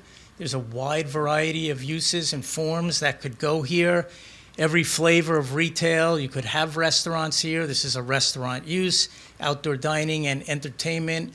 This is an adaptive reuse application, which is appealing from a planning standpoint because it represents efficient. Hold the mic a little closer. I want to make sure everything gets on. Because it represents efficient use of land. Again, this is adaptive reuse of a building, and not only of a building, but a site as well. It is a retrofit for, again, a popular name brand. And another thing that's nice about this application is that it does offer a food choice for the consumer public. Not everybody wants a Taco Bell, not everyone wants a Burger King. This is an alternate food choice. And interestingly, we often see Taco Bell and Wendy's co-branded together in a single building. So the fact that one is close to the other, I think, is a positive, not a negative. So along with the two categories of relief that the applicant is seeking, we're dealing with two zones here as well. You've got the BD, Downtown Valley Commercial District, which is a zone that, again, permits a wide variety of uses, as I just said. And then you have this overlay, the PVO overlay, which permits the exact same uses with a higher allowance for lot coverage. And key to the PVO zone district is the fact that that increase in lot coverage is to allow existing properties in the overlay, quote, to continue in their current configuration, which again is what the applicant is doing here. So keeping what's there is spot on with the PVO zone intent to continue properties that are existing in their current configuration. With respect to the D1 use relief, I find that all four parts of the Medici test are met here. Again, it's not the restaurant component, but it's the drive-through component that's already there. I think it's been well vetted by this board how this site will flow, function, and operate safely, efficiently, and comfortably for the people who will use that drive-through. First part of the test, site suitability. The site is particularly suited for the use by virtue of its condition and by virtue of its context. Condition-wise, again, the site is already developed, and this project is simply a retrofit of what's already there. Contextually, the site is in a non-residential area, and the use is compatible with its non-residential surroundings. Special reasons. We move off the land and we move to the land use law and those purposes of zoning at the beginning. The project as a whole is going to advance multiple purposes of the land use law at NJSA 40:55D-2. First and foremost, sort of the catch-all. Purpose A, the promotion of the general welfare, because this project will retain and repurpose a desirable building at a, quote, again, visually prominent corner and gateway to the community, end quote.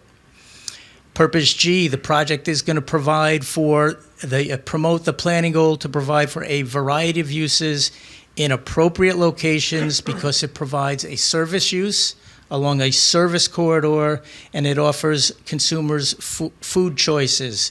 Again, the Taco Bell and the Burger King are similar land uses with the drive-through amenity that will get to the public benefits of the drive-through shortly. Purpose I, obviously, I think the building speaks for itself. It's a beautiful building. Kudos to the community and the board that originally approved that building, and it has certainly stood the test of time as a positive in terms of the character of your community.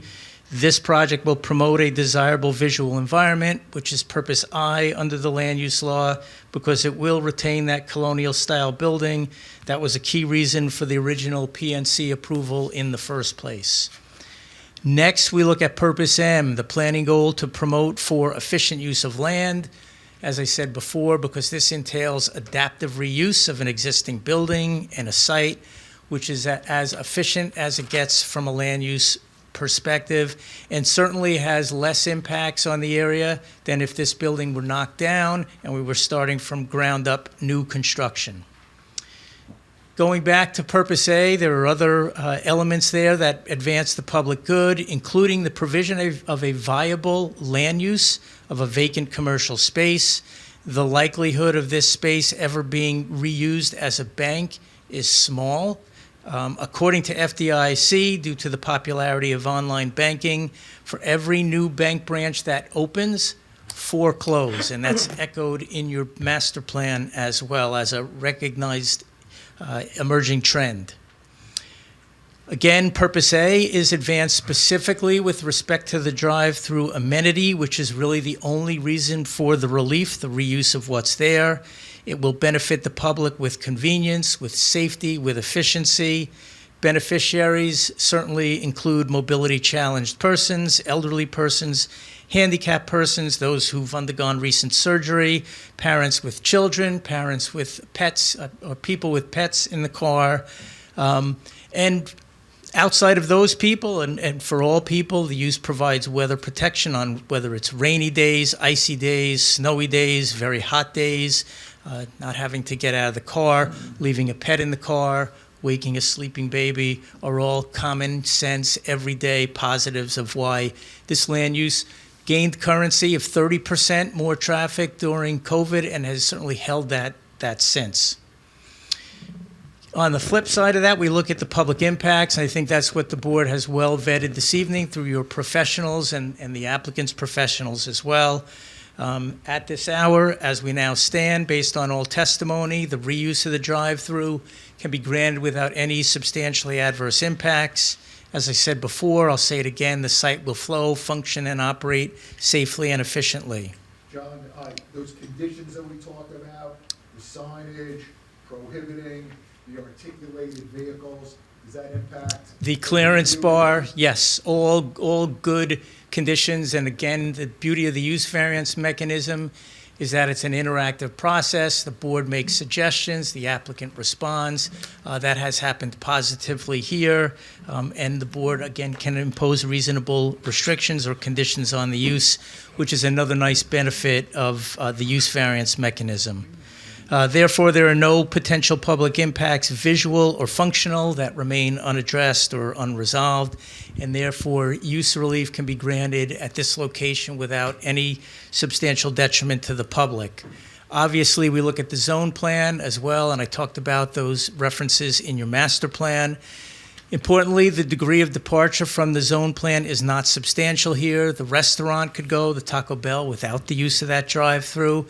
Forcing this applicant not to use the drive-through, to me, defeats any positive planning purpose or serves any planning purpose. I think, again, there's an element of impracticability to that. The project will promote the intent of the zone plan for a viable and stable commercial base. Filling a vacant space is a good thing from a planning standpoint. The project will reverse the ongoing stagnation, which is currently inconsistent with your zone intent. And again, the food use here is more viable than a bank use based on those FDIC statistics I gave you, which are also reflected in your master plan. And as I said before, in terms of zone intent, the purpose of the overlay is to allow properties to continue in their current configuration. Therefore, use relief can be granted without substantial impairment to the zone plan and ordinance. Therefore, I believe the use variance aspect of this application is met. Next, we have a bucket of signage relief, which I will justify under the flexible C-balancing test as a better zoning alternative for this property, where the benefits of the application as a whole would substantially outweigh the detriments. In terms of the overall benefits, we're not going to go through those use proofs again, but I think they carry down. The signage is somewhat subsumed within the nature of the use. It is positive retention and reuse of an attractive building. The sign package is going to promote clear and safe identification of the site from multiple vantage points. You have the exhibits that were given to you, presented earlier, that shows the beautiful renderings and how the sign package is tasteful. It's not gaudy, it's not over branding, and nicely integrates within the confines of the site. So the relief that the applicant is asking the board to move with respect to signage, we're going to start with the building signs. The applicant is asking the board to move on 5 building signs where 1 is the maximum that's allowed. I'm going to go back to Taco Bell, not to handcuff the board, but because it's out there, it's fresh, and you do have some good comparables there, so you can get a sense of the proportion of what the applicant's proposing here compared to that Taco Bell. Bear in mind, 5 wall signs here on the building where 1 is allowed. PNC had 3 signs. The applicant is essentially rebranding and taking the PNC and putting in the word Mark Wendy's or the Wendy's logo, the cameo, if you will, at those 3 locations. So sort of a replacement in kind, 3 for 3. The 2 extra signs, we've got a 4th sign that is a very small 2.6 square foot sign that reads delivery pickup. It's more of a demarcation than advertising per se. There's no Wendy's associated with it, logo or otherwise. Very similar to what we saw over at Taco Bell, where we have about the same size sign that was a greeting at the entry to the doorway that actually had the word enter on it, and that was counted as a sign in that application. The fifth sign is a word graphic on the side of the wall. It says "Made Fresh to Order," reinforces the brand tagline.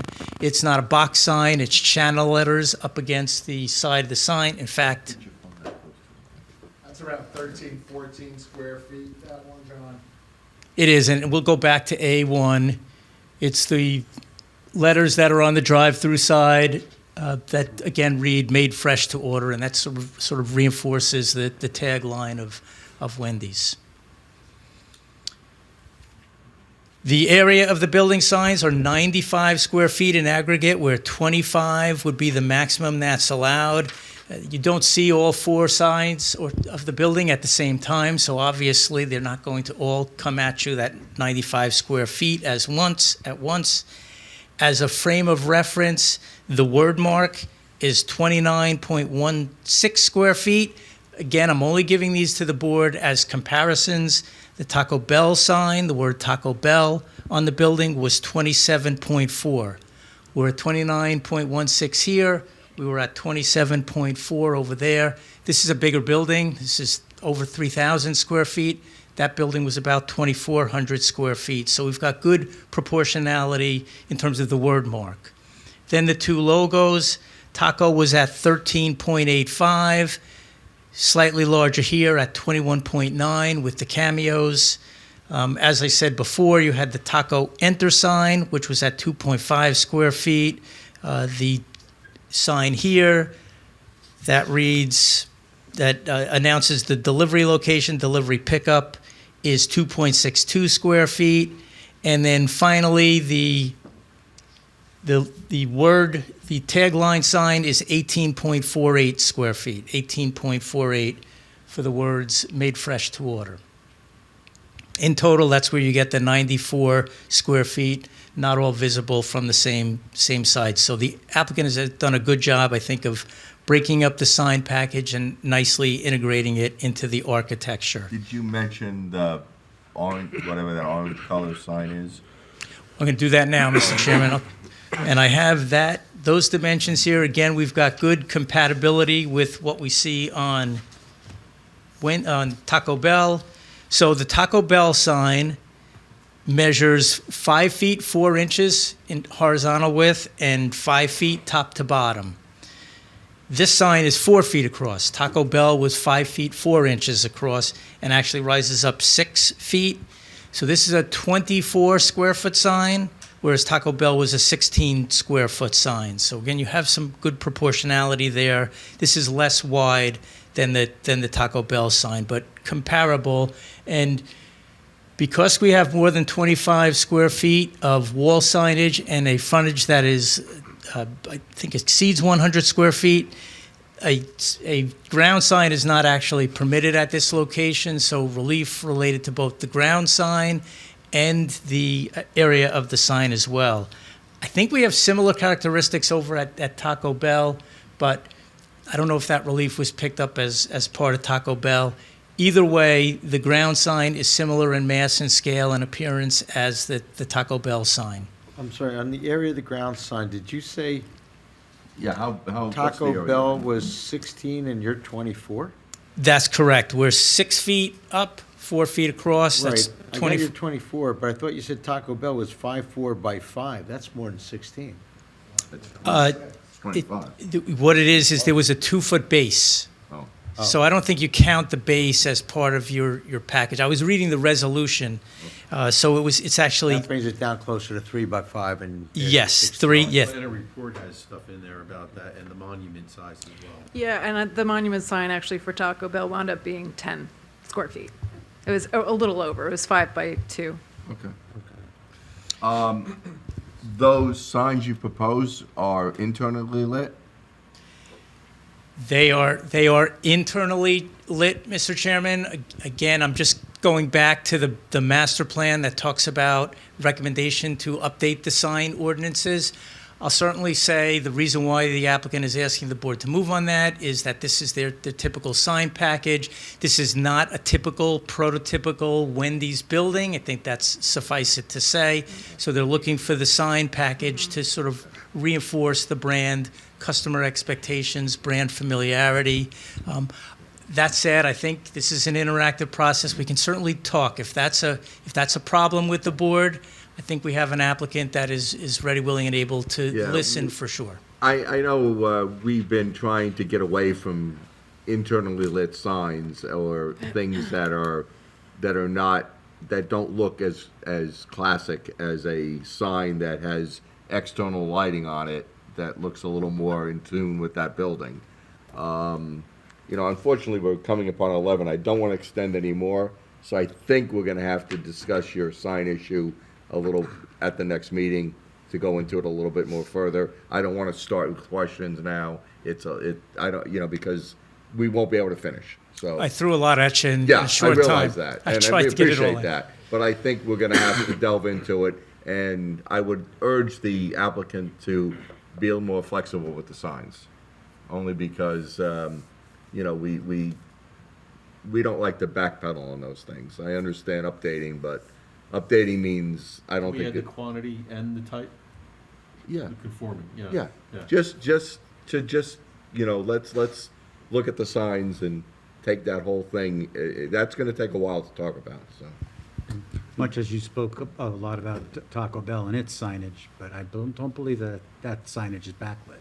no, it isn't. So And I probably should have said that, but that's true. There are no internally illuminated signs over there. I don't know if I'm trying to remember if they started as. They did. They wanted the bell tower lit. Yeah. I remember that, and also remember with Taco Bell, there's artwork on the building. They wanted and murals. They Yeah, want, we they took wanted the that off, murals, too. and there was a bell embedded in the murals. Yes, You get it. Did they get the murals? No. Nope. they did not. We'll remove our mural. There is no mural. We don't, yeah, the one that's not there. So the taco building is further away from the road, correct? Yeah. It is further set back, correct. Okay. And the signs are smaller than these, so these are bigger signs and is closer to the road. Factually, that's a smaller building too, so we're talking about proportionality and how these signs, I'll let So the. bigger building, bigger signs closer to the road, that's what you guys are proposing. Factually, yes, but also good positive integration with the building. If these signs start to get smaller, we may lose that But proportionality. The size, I think size is to me, isn't as important as the type of sign it is. So Chair, the concerns about the internal illumination, I heard quantity. Is big. And size. Yeah, quantity. I don't know if there are any other issues. Let me put it this way. If it's a nicely done sign, externally lit, size is secondary to style. But it can't be huge. I mean, let me put it that way. I think The clients are here. I'm gonna Yeah. talk to them. Can I suggest something, actually, Mr. Chair, that the applicant look at the conditions in the Wendy's Right.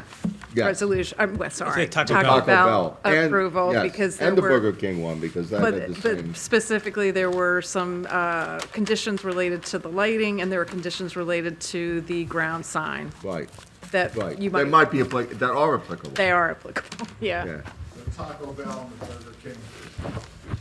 yeah, get those resolutions. So, yeah. Taco Bell was 2023, Rick. Burger King was a long time ago. Yeah, but it's similar in what Yes. was required. We're trying to flesh out some guidance. Yeah, that is guys. Unfortunately, the clients are here listening. Yeah, and Oh. also if they could physically eliminate that Fresh. wall. And made fresh. So we're not able to finish that. No. So it's okay, we're gonna reserve, it's a little complicated, the bypass, because there's some structural elements. Okay. I'm saying it very simply. I understand. There's some structural elements in there. We get the concern to sharpen our pencils wherever we can. If that was taken off and the roof put down, Let's yeah, say, okay. we have time, we want to get Yeah, it down here. I understand. Even give him faces. That would eliminate the bypass, that would eliminate the fact that we may be able to even get a fire truck on that side of the building if that was eliminated. We certainly heard the concerns and go back to see whatever we can do, even Okay. if it's marginally. Okay. Even if it's marginally. I understand. With the signage, talking with Mr. Jar. Yeah. Can we come up with another date? Is it 2 weeks open? Yes, the 18th, March 18th. Okay. With no more, no need to be noticed. Okay. Rick, can we carry I have something on the 18th, I'll try to move it tomorrow, but carry to the date certain. And then if I have a problem, we'll move it to April. Yeah. Well, what's the next one after that? April 1st. April 1st. No fooling. No fooling. Can I ask the board about the membership, because it's. Yeah, well, that's what you won't be here on the first. Will not. He will not be on, how about everybody else for either the next meeting or the first? Is anybody not able to make it? We have one person who, who will not be here On the first, no. I realize things come up in people's lives. Yeah, and one person who was not here tonight was ill, so I'm not sure about his schedule, but the missing member was just ill tonight. He can watch the recording and. Yeah, he will watch the recording. I'm just hoping he can make next meeting. And the meeting after that would be the Oh. 15th, I can. Chairman, Mr. McDonough pointed out something was excellent. He is not easy to get as a witness. I'm not sure he's gonna be back. Can we open it up to the public for questioning of him? I don't know if they have. You can't be back?